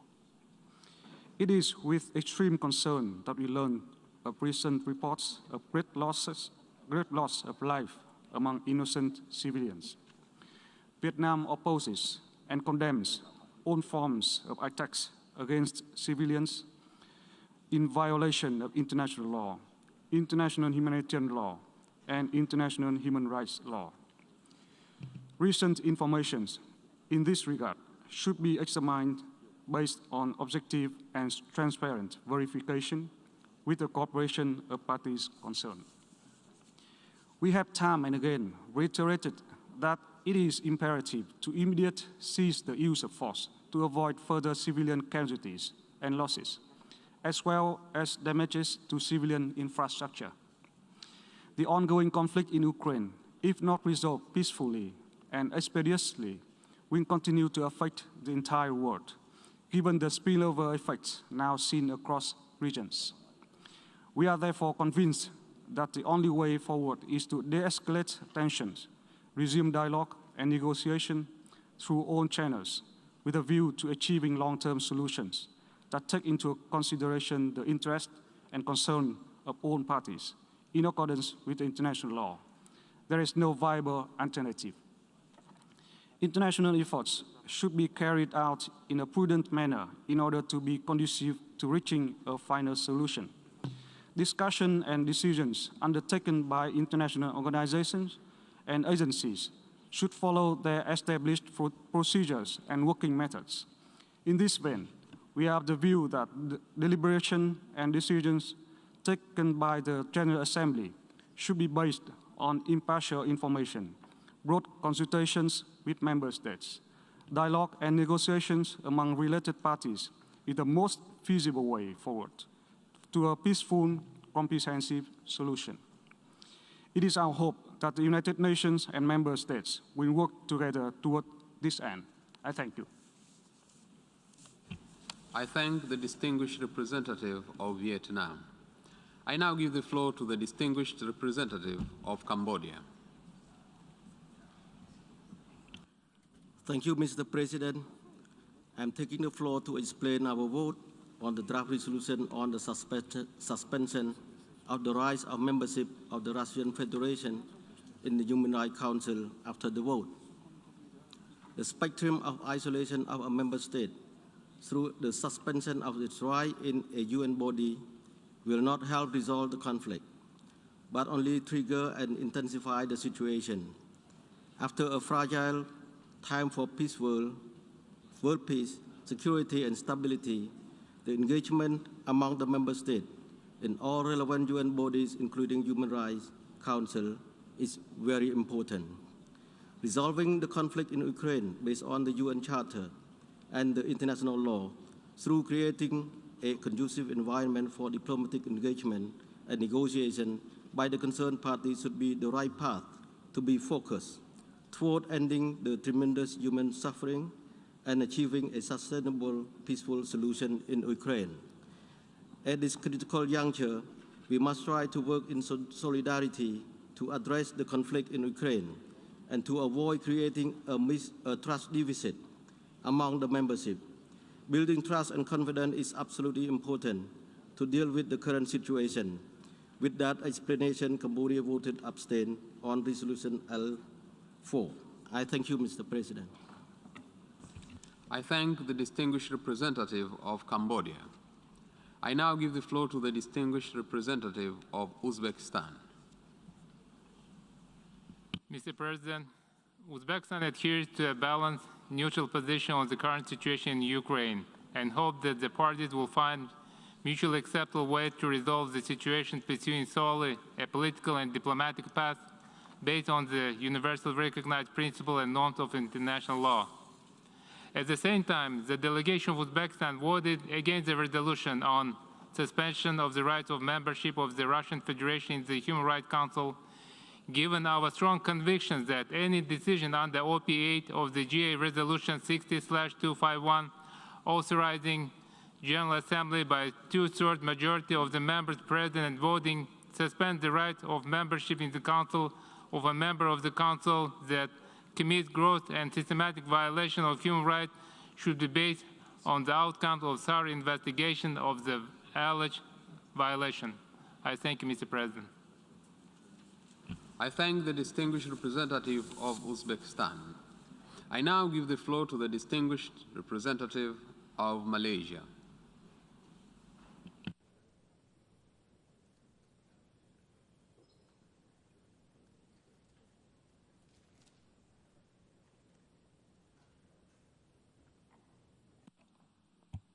Mr. President, Malaysia remains deeply concerned with the worsening situation in Ukraine and continues to closely monitor developments, including the humanitarian situation on the ground. We are greatly disturbed with reports of alleged human rights abuses and violations. We firmly believe that those who commit gross violations of human rights must be held accountable. We also firmly believe that it is imperative that such atrocities be verified in an impartial, transparent, and credible manner. In this regard, we support the call by the Secretary General to immediately commence independent investigations to guarantee effective accountability. Thus, Malaysia is of the view that the critical decision, such as the suspension of a member of the Human Rights Council, must not be made in haste and should not prejudge the outcome of such investigations. A decision of such an important matter must be accorded the same equal treatment and due processes as in the past, in the full spirit and letter of the Resolution 60/251. Taking into account all the aforementioned considerations, Malaysia has decided to abstain on the resolution presented today. Mr. President, Malaysia strongly urges all concerned parties to immediately take steps to de-escalate, continue to progress towards dialogue and negotiations to prevent further loss of lives and devastation. We reiterate the need to respect and protect civilian life and infrastructure. We also reiterate the call on all parties to fully comply with their obligations under international humanitarian law and international human rights law. I thank you, Mr. President. I thank the distinguished representative of Malaysia. I now give the floor to the distinguished representative of Singapore. Mr. President, Singapore abstained on the resolution that has just been adopted. Singapore condemns in the strongest possible terms the Russian Federation's invasion of Ukraine and continuing attacks on Ukrainian cities, civilians, and civilian infrastructure. We reiterate our full support for the sovereignty, political independence, and territorial integrity of Ukraine. Singapore's position on this has been clear and consistent from the beginning of this war. This is why we co-sponsored and voted in support of Resolution ES-11/1, Resolution ES-11/2, and also co-sponsored Human Rights Council Resolution 49/1. Mr. President, Singapore is gravely concerned and distressed by the latest reports and images from Bucha and other Ukrainian towns of high civilian casualties and destruction of civilian infrastructure. We strongly condemn any violations of human rights and international humanitarian law. In this regard, we urge the full and urgent implementation of Resolution ES-11/1, Resolution ES-11/2, and Human Rights Council Resolution 49/1. In particular, we note the establishment of an independent international commission of inquiry to investigate all alleged violations of abuses of human rights in Ukraine and await the completion of its work and its findings. There must be accountability for any gross and systematic human rights violations that have taken place in the war in Ukraine. We urge all parties to cooperate with the Commission and allow full and unhindered access for the Commission to gather evidence and conduct its work.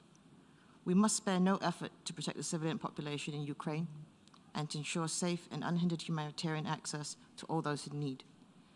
We continue to call on the Russian Federation to cease its offensive military operations immediately, to remain engaged in meaningful negotiations with Ukraine, and to work towards a peaceful settlement in accordance with the UN Charter and international law. Thank you, Mr. President. I thank the distinguished representative of Singapore.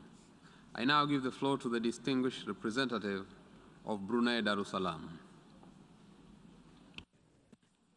Bismillahirrahmanirrahim. Mr. President, Brunei Darussalam expresses concern over the escalation of tension and military action in Ukraine and continues to closely monitor developments in the country.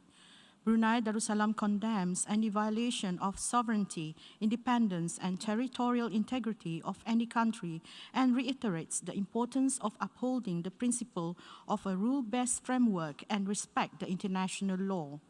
Brunei Darussalam strongly believes that constructive dialogue and engagement among all parties concerned is essential to seek a peaceful solution.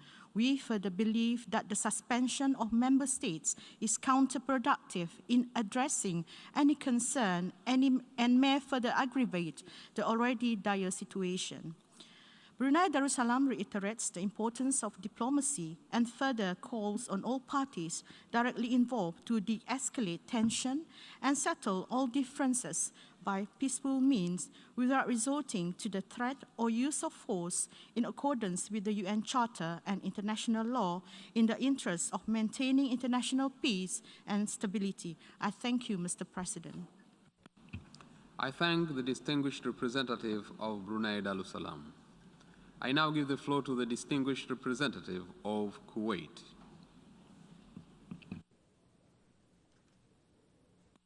شكرا السيد الرئيس.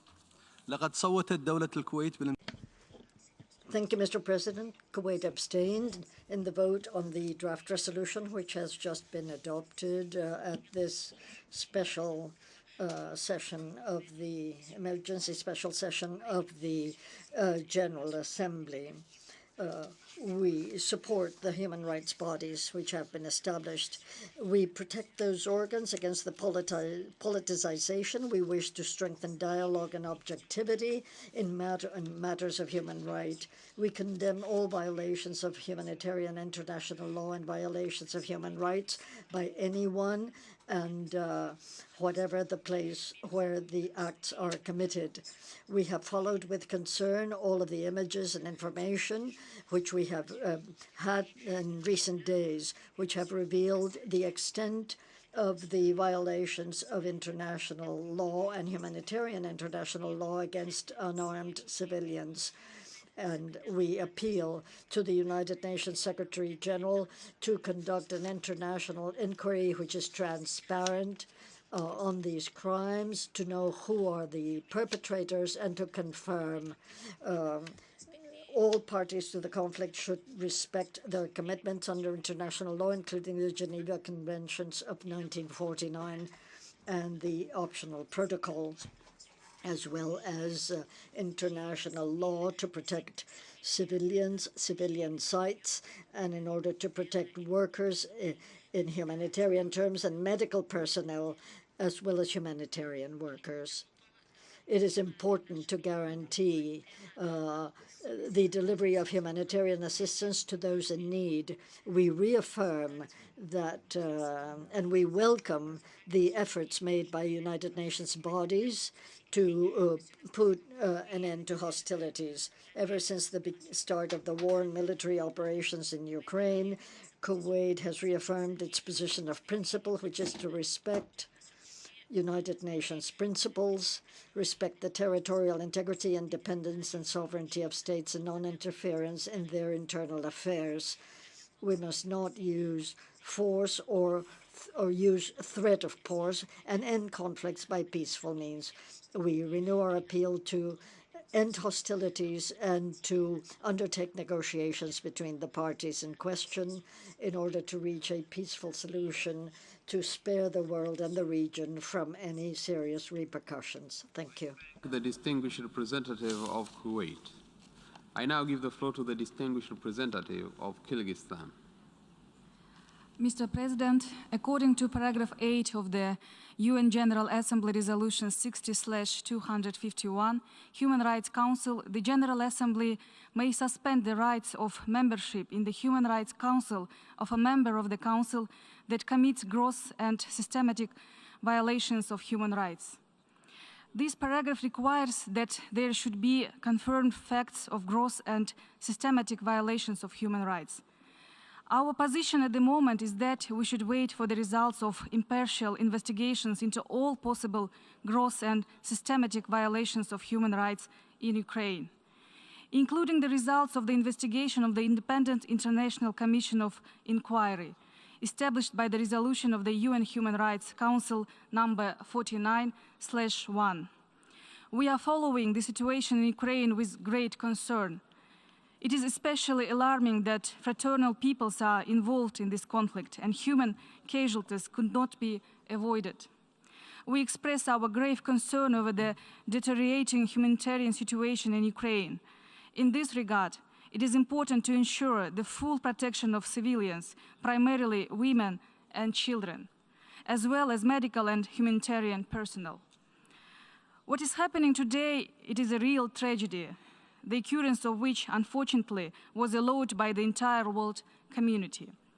Kyrgyzstan expresses the opinion that the text of the draft resolution under consideration today on the suspension of membership of the Russian Federation in the UN Human Rights Council is characterized as politically driven.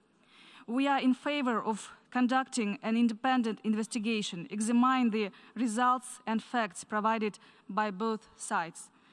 Mr. President, our position is clear.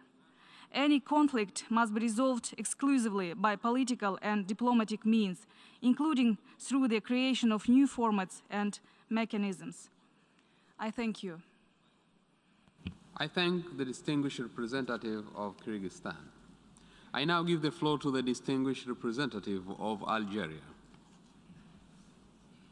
Thank you, Mr. President.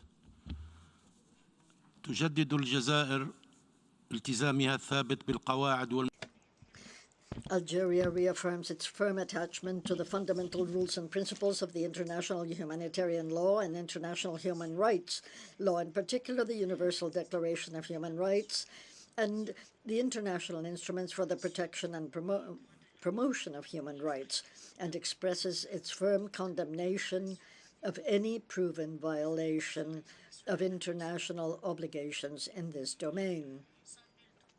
There is no doubt the images we have seen in some cities are shocking and condemnable, and the alleged crimes they imply are of the utmost gravity. However, it is imperative to allow the existing UN mechanisms to investigate the facts on the ground in an impartial manner so that justice is done for all the victims, innocent victims. Ensuring that the competent UN mechanisms fully discharge their mandates in accordance with the rules of international law, including the relevant United Nations resolutions, far from any interference or prejudgment, constitutes for Algeria a sine qua non condition to establish the facts about the gross and systematic violations of human rights. In this regard, Algeria calls for respect of the principles of universality, objectivity, and non-selectivity on which the Human Rights Council is founded, and preserve it from any political dispute that might affect its mandate or its impartial treatment of human rights issues, in order to foster constructive cooperation and dialogue. My delegation believes that international multilateral efforts require the strengthening of dialogue and cooperation without any exclusion, in order to ensure their effectiveness despite differences in position. Any attempt to suspend from any UN body an elected member by the international community is not conducive to promote the virtues of multilateralism. While reaffirming its support for direct negotiations between Ukraine and the Russian Federation in order to put an end to military operations and guarantee an urgent response to the humanitarian crisis, Algeria reiterates its call for the intensification of international diplomatic efforts, aiming at preventing the erosion of diplomatic norms and in order to reach, as soon as possible, a political solution that can preserve the sovereignty, territorial integrity, and the legitimate and vital interests of the countries. My country, that has engaged in good faith in a good office's effort through an Arab group of contact which has recently met with the two concerned parties, calls on the entire international community to refrain from any action likely to hamper the ongoing negotiations and prolong the crisis and its global multi-dimensional consequences. They affect all the countries in the world. In the light of all of these considerations, the delegation of Algeria voted against the draft resolution. Thank you, sir. I thank the distinguished representative of Algeria. I now give the floor to the distinguished representative of Peru. Thank you, Mr. President. Peru voted for draft resolution A/ES11/L4, thinking of the victims and with the understanding that the decision that has been adopted is based on the general powers of the General Assembly as contained in Article 10 of the Charter and specifically in Article 8 of Resolution 60/251 of the Assembly, which allows it, with a two-thirds majority, to suspend the rights of membership of a member state in the Human Rights Council when it has incurred in gross and systematic violations of human rights. The act of aggression and the use of force against the sovereignty and the territorial integrity of a state is in and of itself a pattern of violation of the human rights of the affected population. The government of Peru believes that this procedure, applied for the second time in the history of the Human Rights Council, should be exercised without any manner of selectivity or discrimination of any kind. Suspension in the future should be invoked in any situation similar to the present case, where acts of the use of force, violation of the territorial integrity of another state, and violations of human rights concur. In that context, the context of a resolution adopted in the context of the responsibilities and the mandate of the General Assembly, the government of Peru believes that it does not prejudge the monitoring actions which are being undertaken or may be undertaken by the various mechanisms of the Human Rights Council.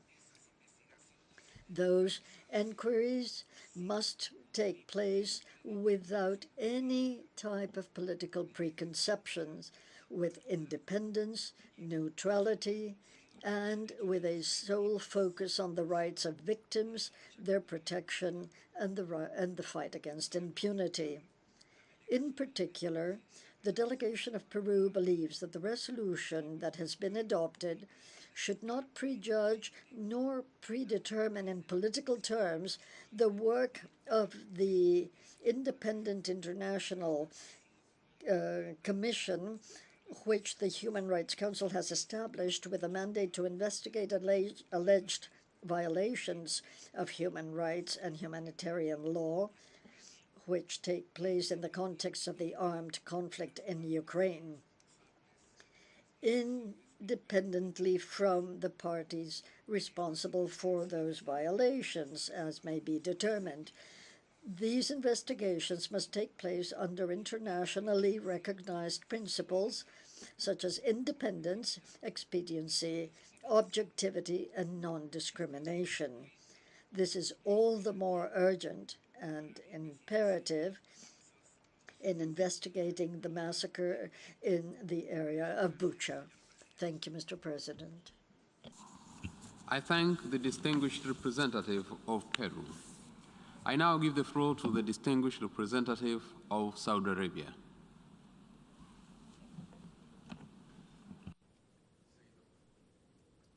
Please. Thank you, Mr. President. Saudi Arabia abstained on the draft resolution entitled Suspension of the Membership Rights of Russia in the Human Rights Council. This measure, in our view, constitutes a serious precedent that threatens multilateral work and runs counter to the principles of international law and adversely affects the conduct of international organizations. We follow with grave concern the deterioration of the situation in the Ukraine, particularly in humanitarian terms. We condemn all violations of international humanitarian law in all forms and wherever they occur. We believe in the importance of protecting civilians and civilian sites in conflict areas.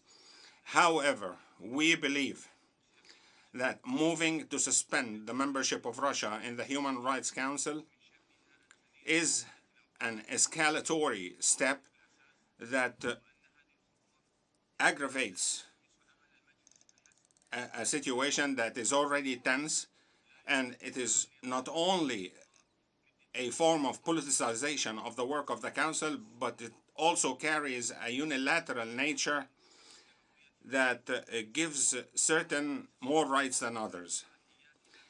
Mr. President, my country stresses the right of all states elected to the membership of the Human Rights Council to exercise their full rights in accordance with General Assembly Resolution 60/251 entitled Human Rights Council, which stressed that there should be no selectivity, double standards, or politicization in dealing with human rights issues.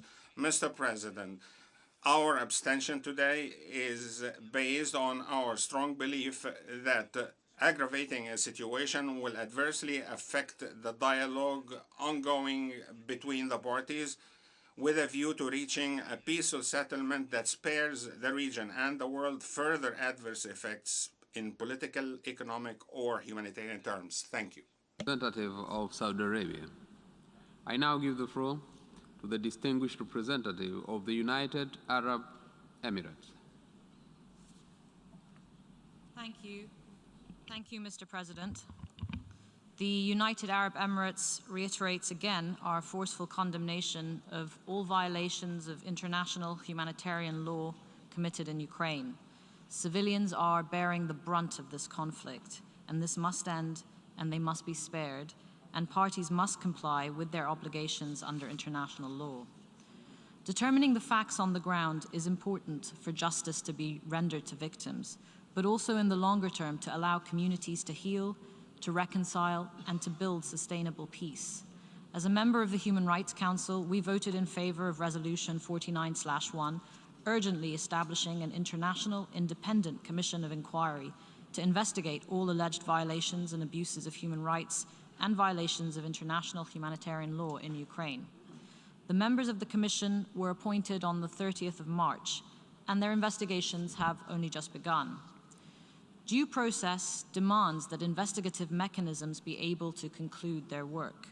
Today, we decided to abstain on this resolution because we need to ensure that any decision we take in this General Assembly is based on due process in line with Resolution 60/251.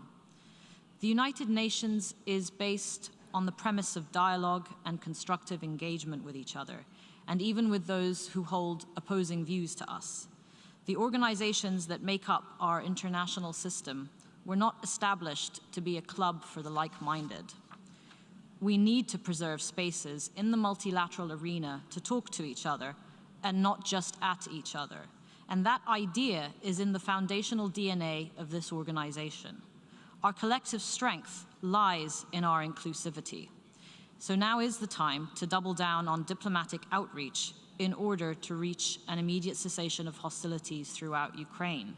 And we support the ongoing negotiations between Ukraine and Russia and offer our full support to all mediation efforts. Now it is time to find a way through this conflict towards peace. Thank you, Mr. President. I thank the distinguished representative of the United Arab Emirates. I now give the floor to the distinguished representative of Kiribati.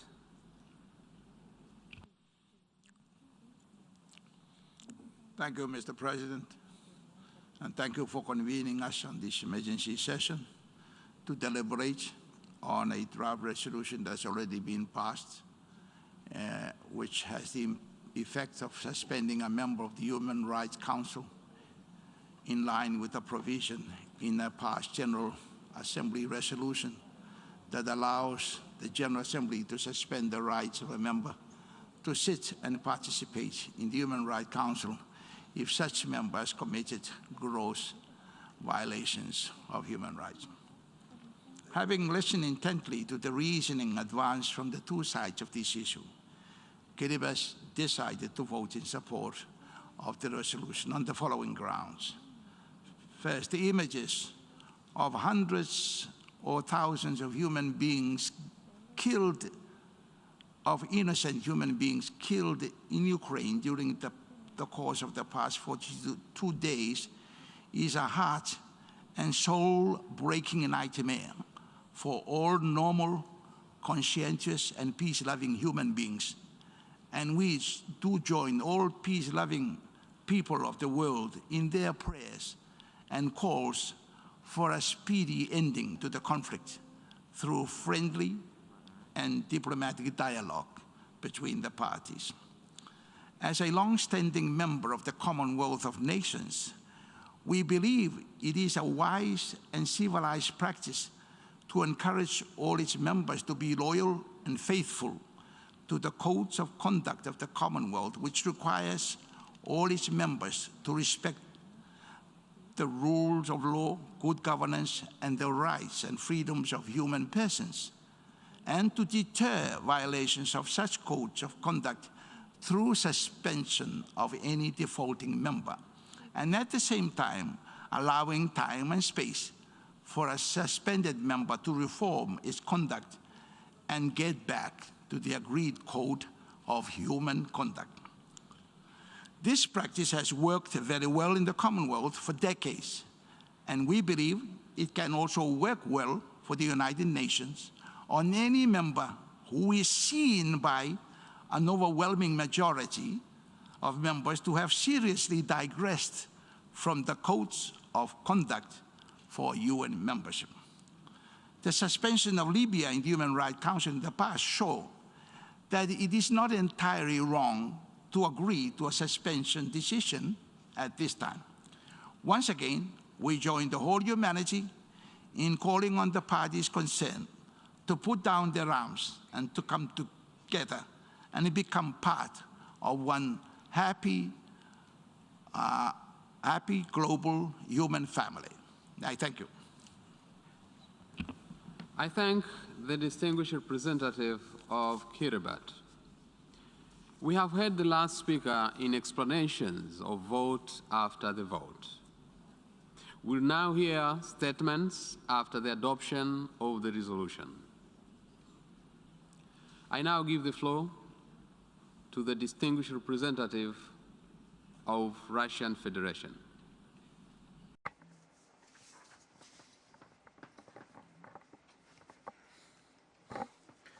Thank you, Mr. President. Russian Federation considers the resolution adopted by the General Assembly on the suspension of the membership of the Russian Federation in the Human Rights Council as an illegitimate and politically motivated step with the aim of demonstratively punishing a sovereign member state of the UN conducting an independent domestic and foreign policy. I am authorized to make the following statement. The Russian Federation made a decision about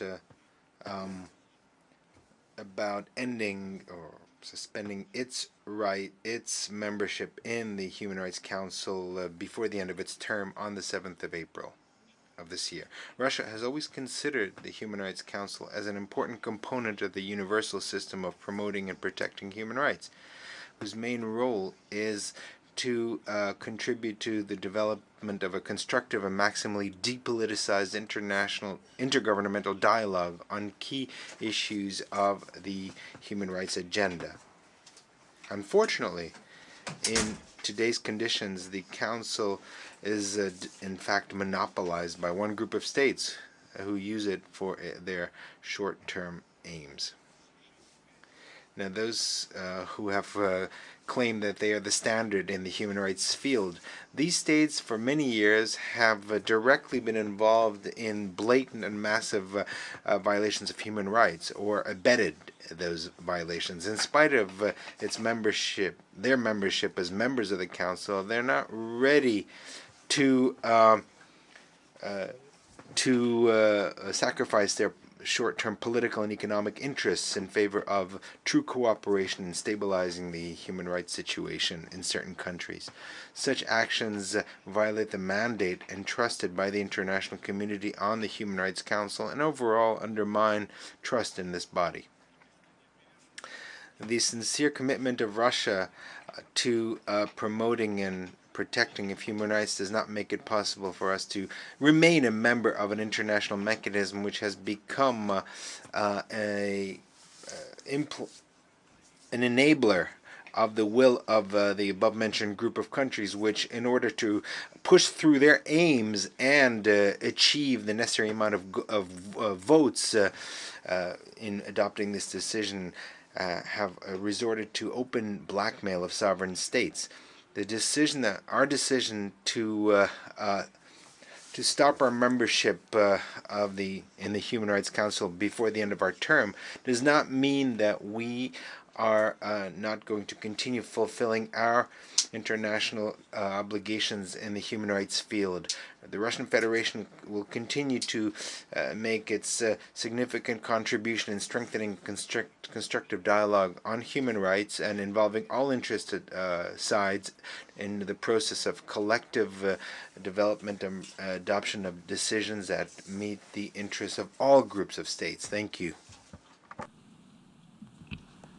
I thank the distinguished representative of the Russian Federation. I now give the floor to the distinguished representative of the European Union.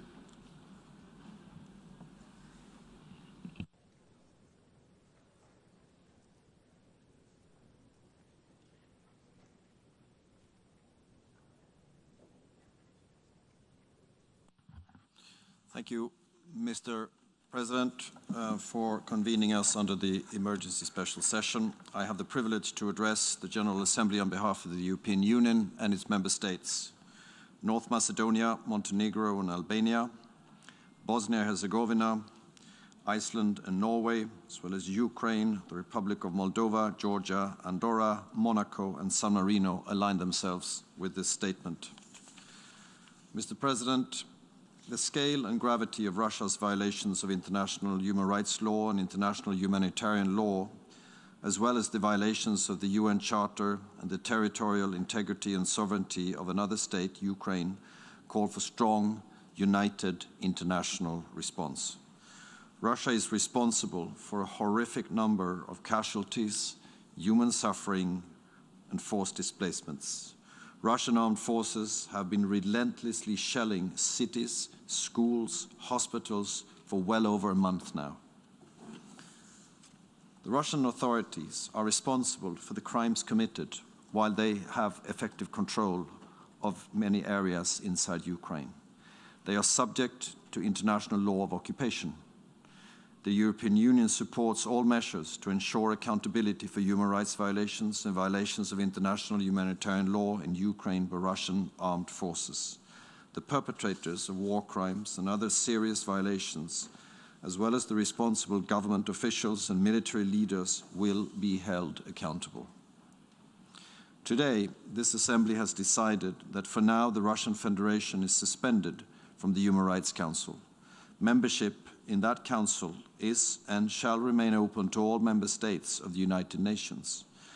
But those members commit to uphold the highest standards in the promotion and protection of human rights. Russia has violated those criteria through its activities in Ukraine.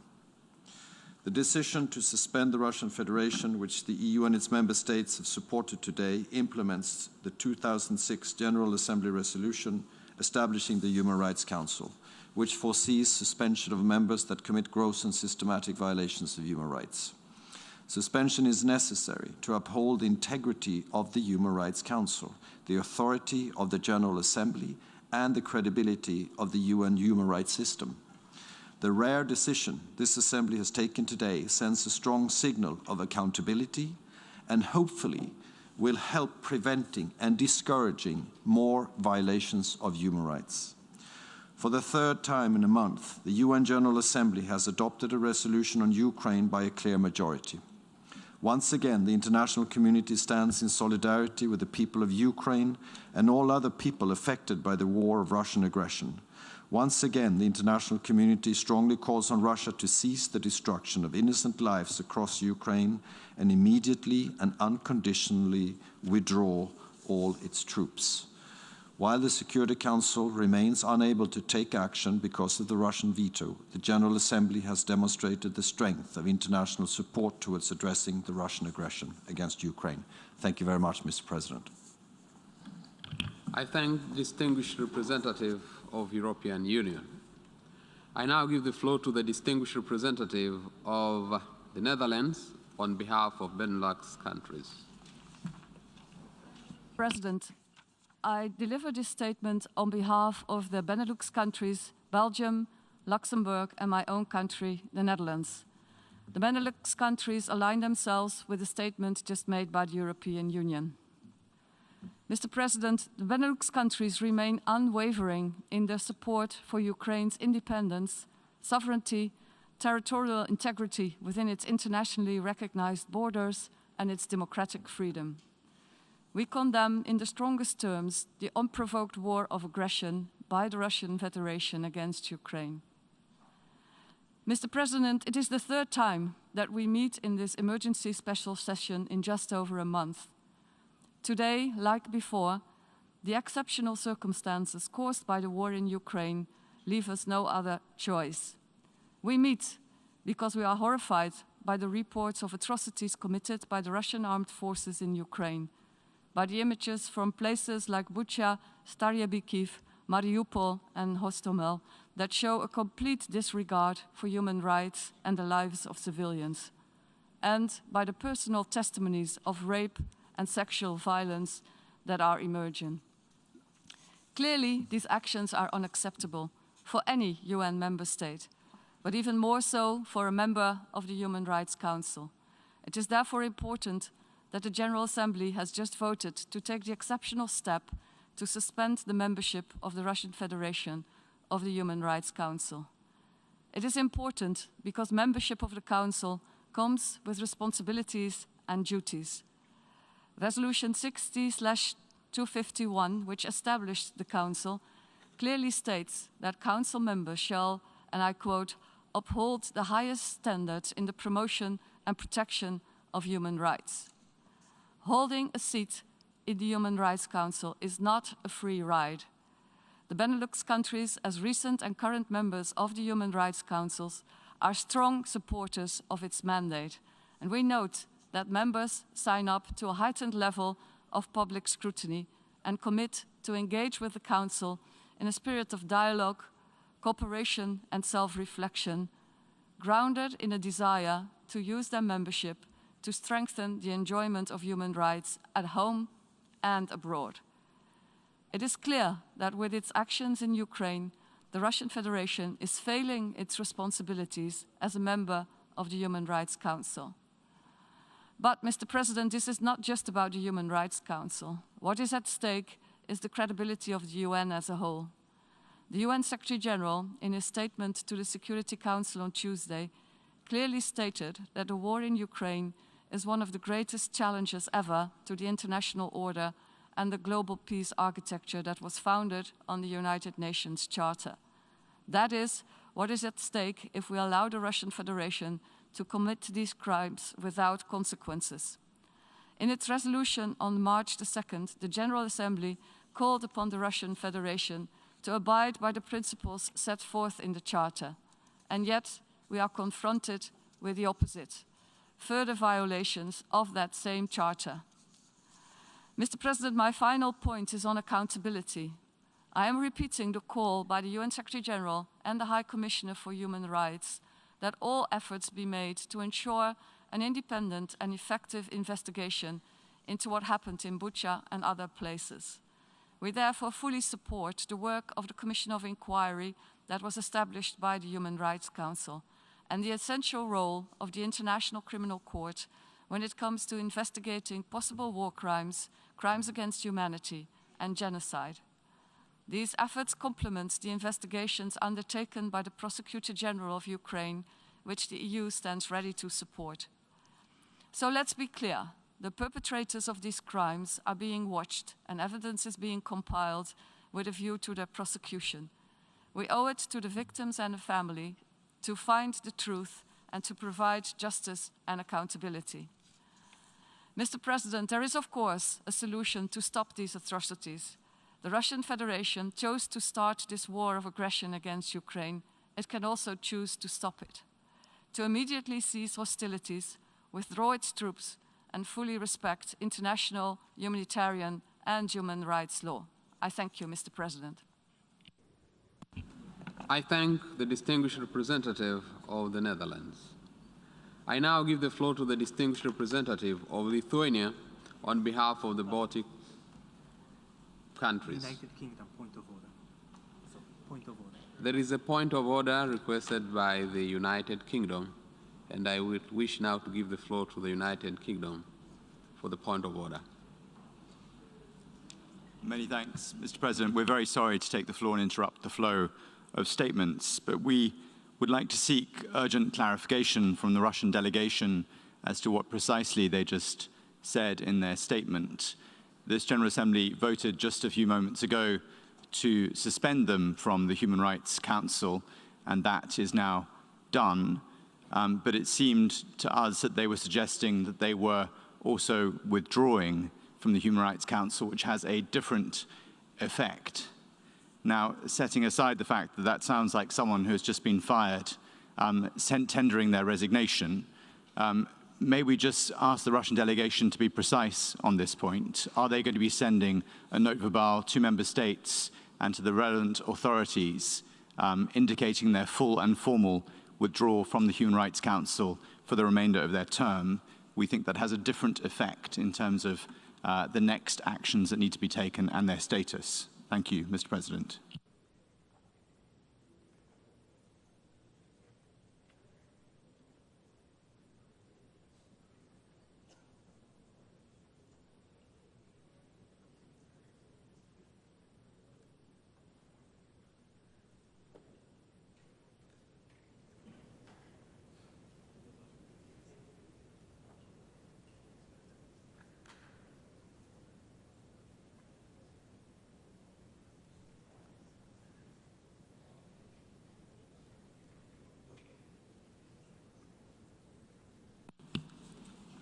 I will now give the floor to the Russian Federation if they so wish to clarify. You have the floor. Thank you, Mr. President. We would like to explain that the question that was just asked is not does not refer to a point of order, but in fact it refers to the substantive part of our statement. I think we made a very clear statement. Thank you for your attention. I thank the distinguished representative of the Russian Federation.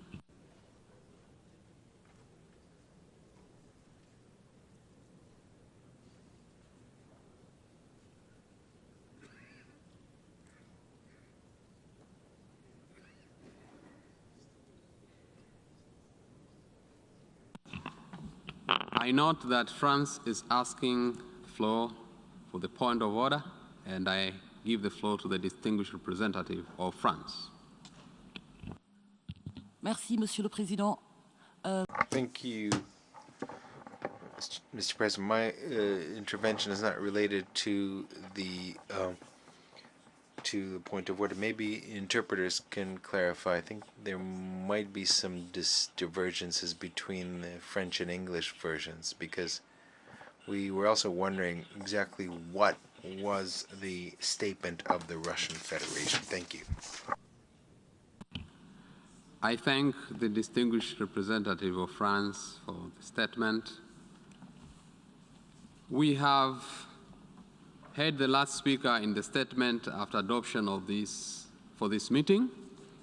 We shall hear the remaining speakers this afternoon at 3 p.m. in this hall. The meeting is adjourned.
right. Not many of you left. Many already lunching. How are you doing? Very well. Any questions? What's your reaction to the number of abstentions and I don't really votes care against? about the abstentions. I care that the Russian Federation was suspended and was very impatient and almost immediately capitulated by withdrawal. You know, you do not submit your resignation after you are fired, and that's exactly what happened to the Russian Federation.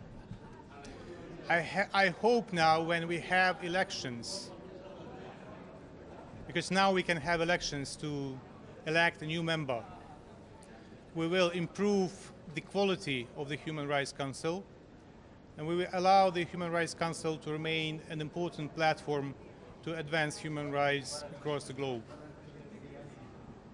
All right, so everything what happened was very logical, and it's kind of a catharsis for the Human Rights Council, and I'm quite satisfied with the result. Thank you very much.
602.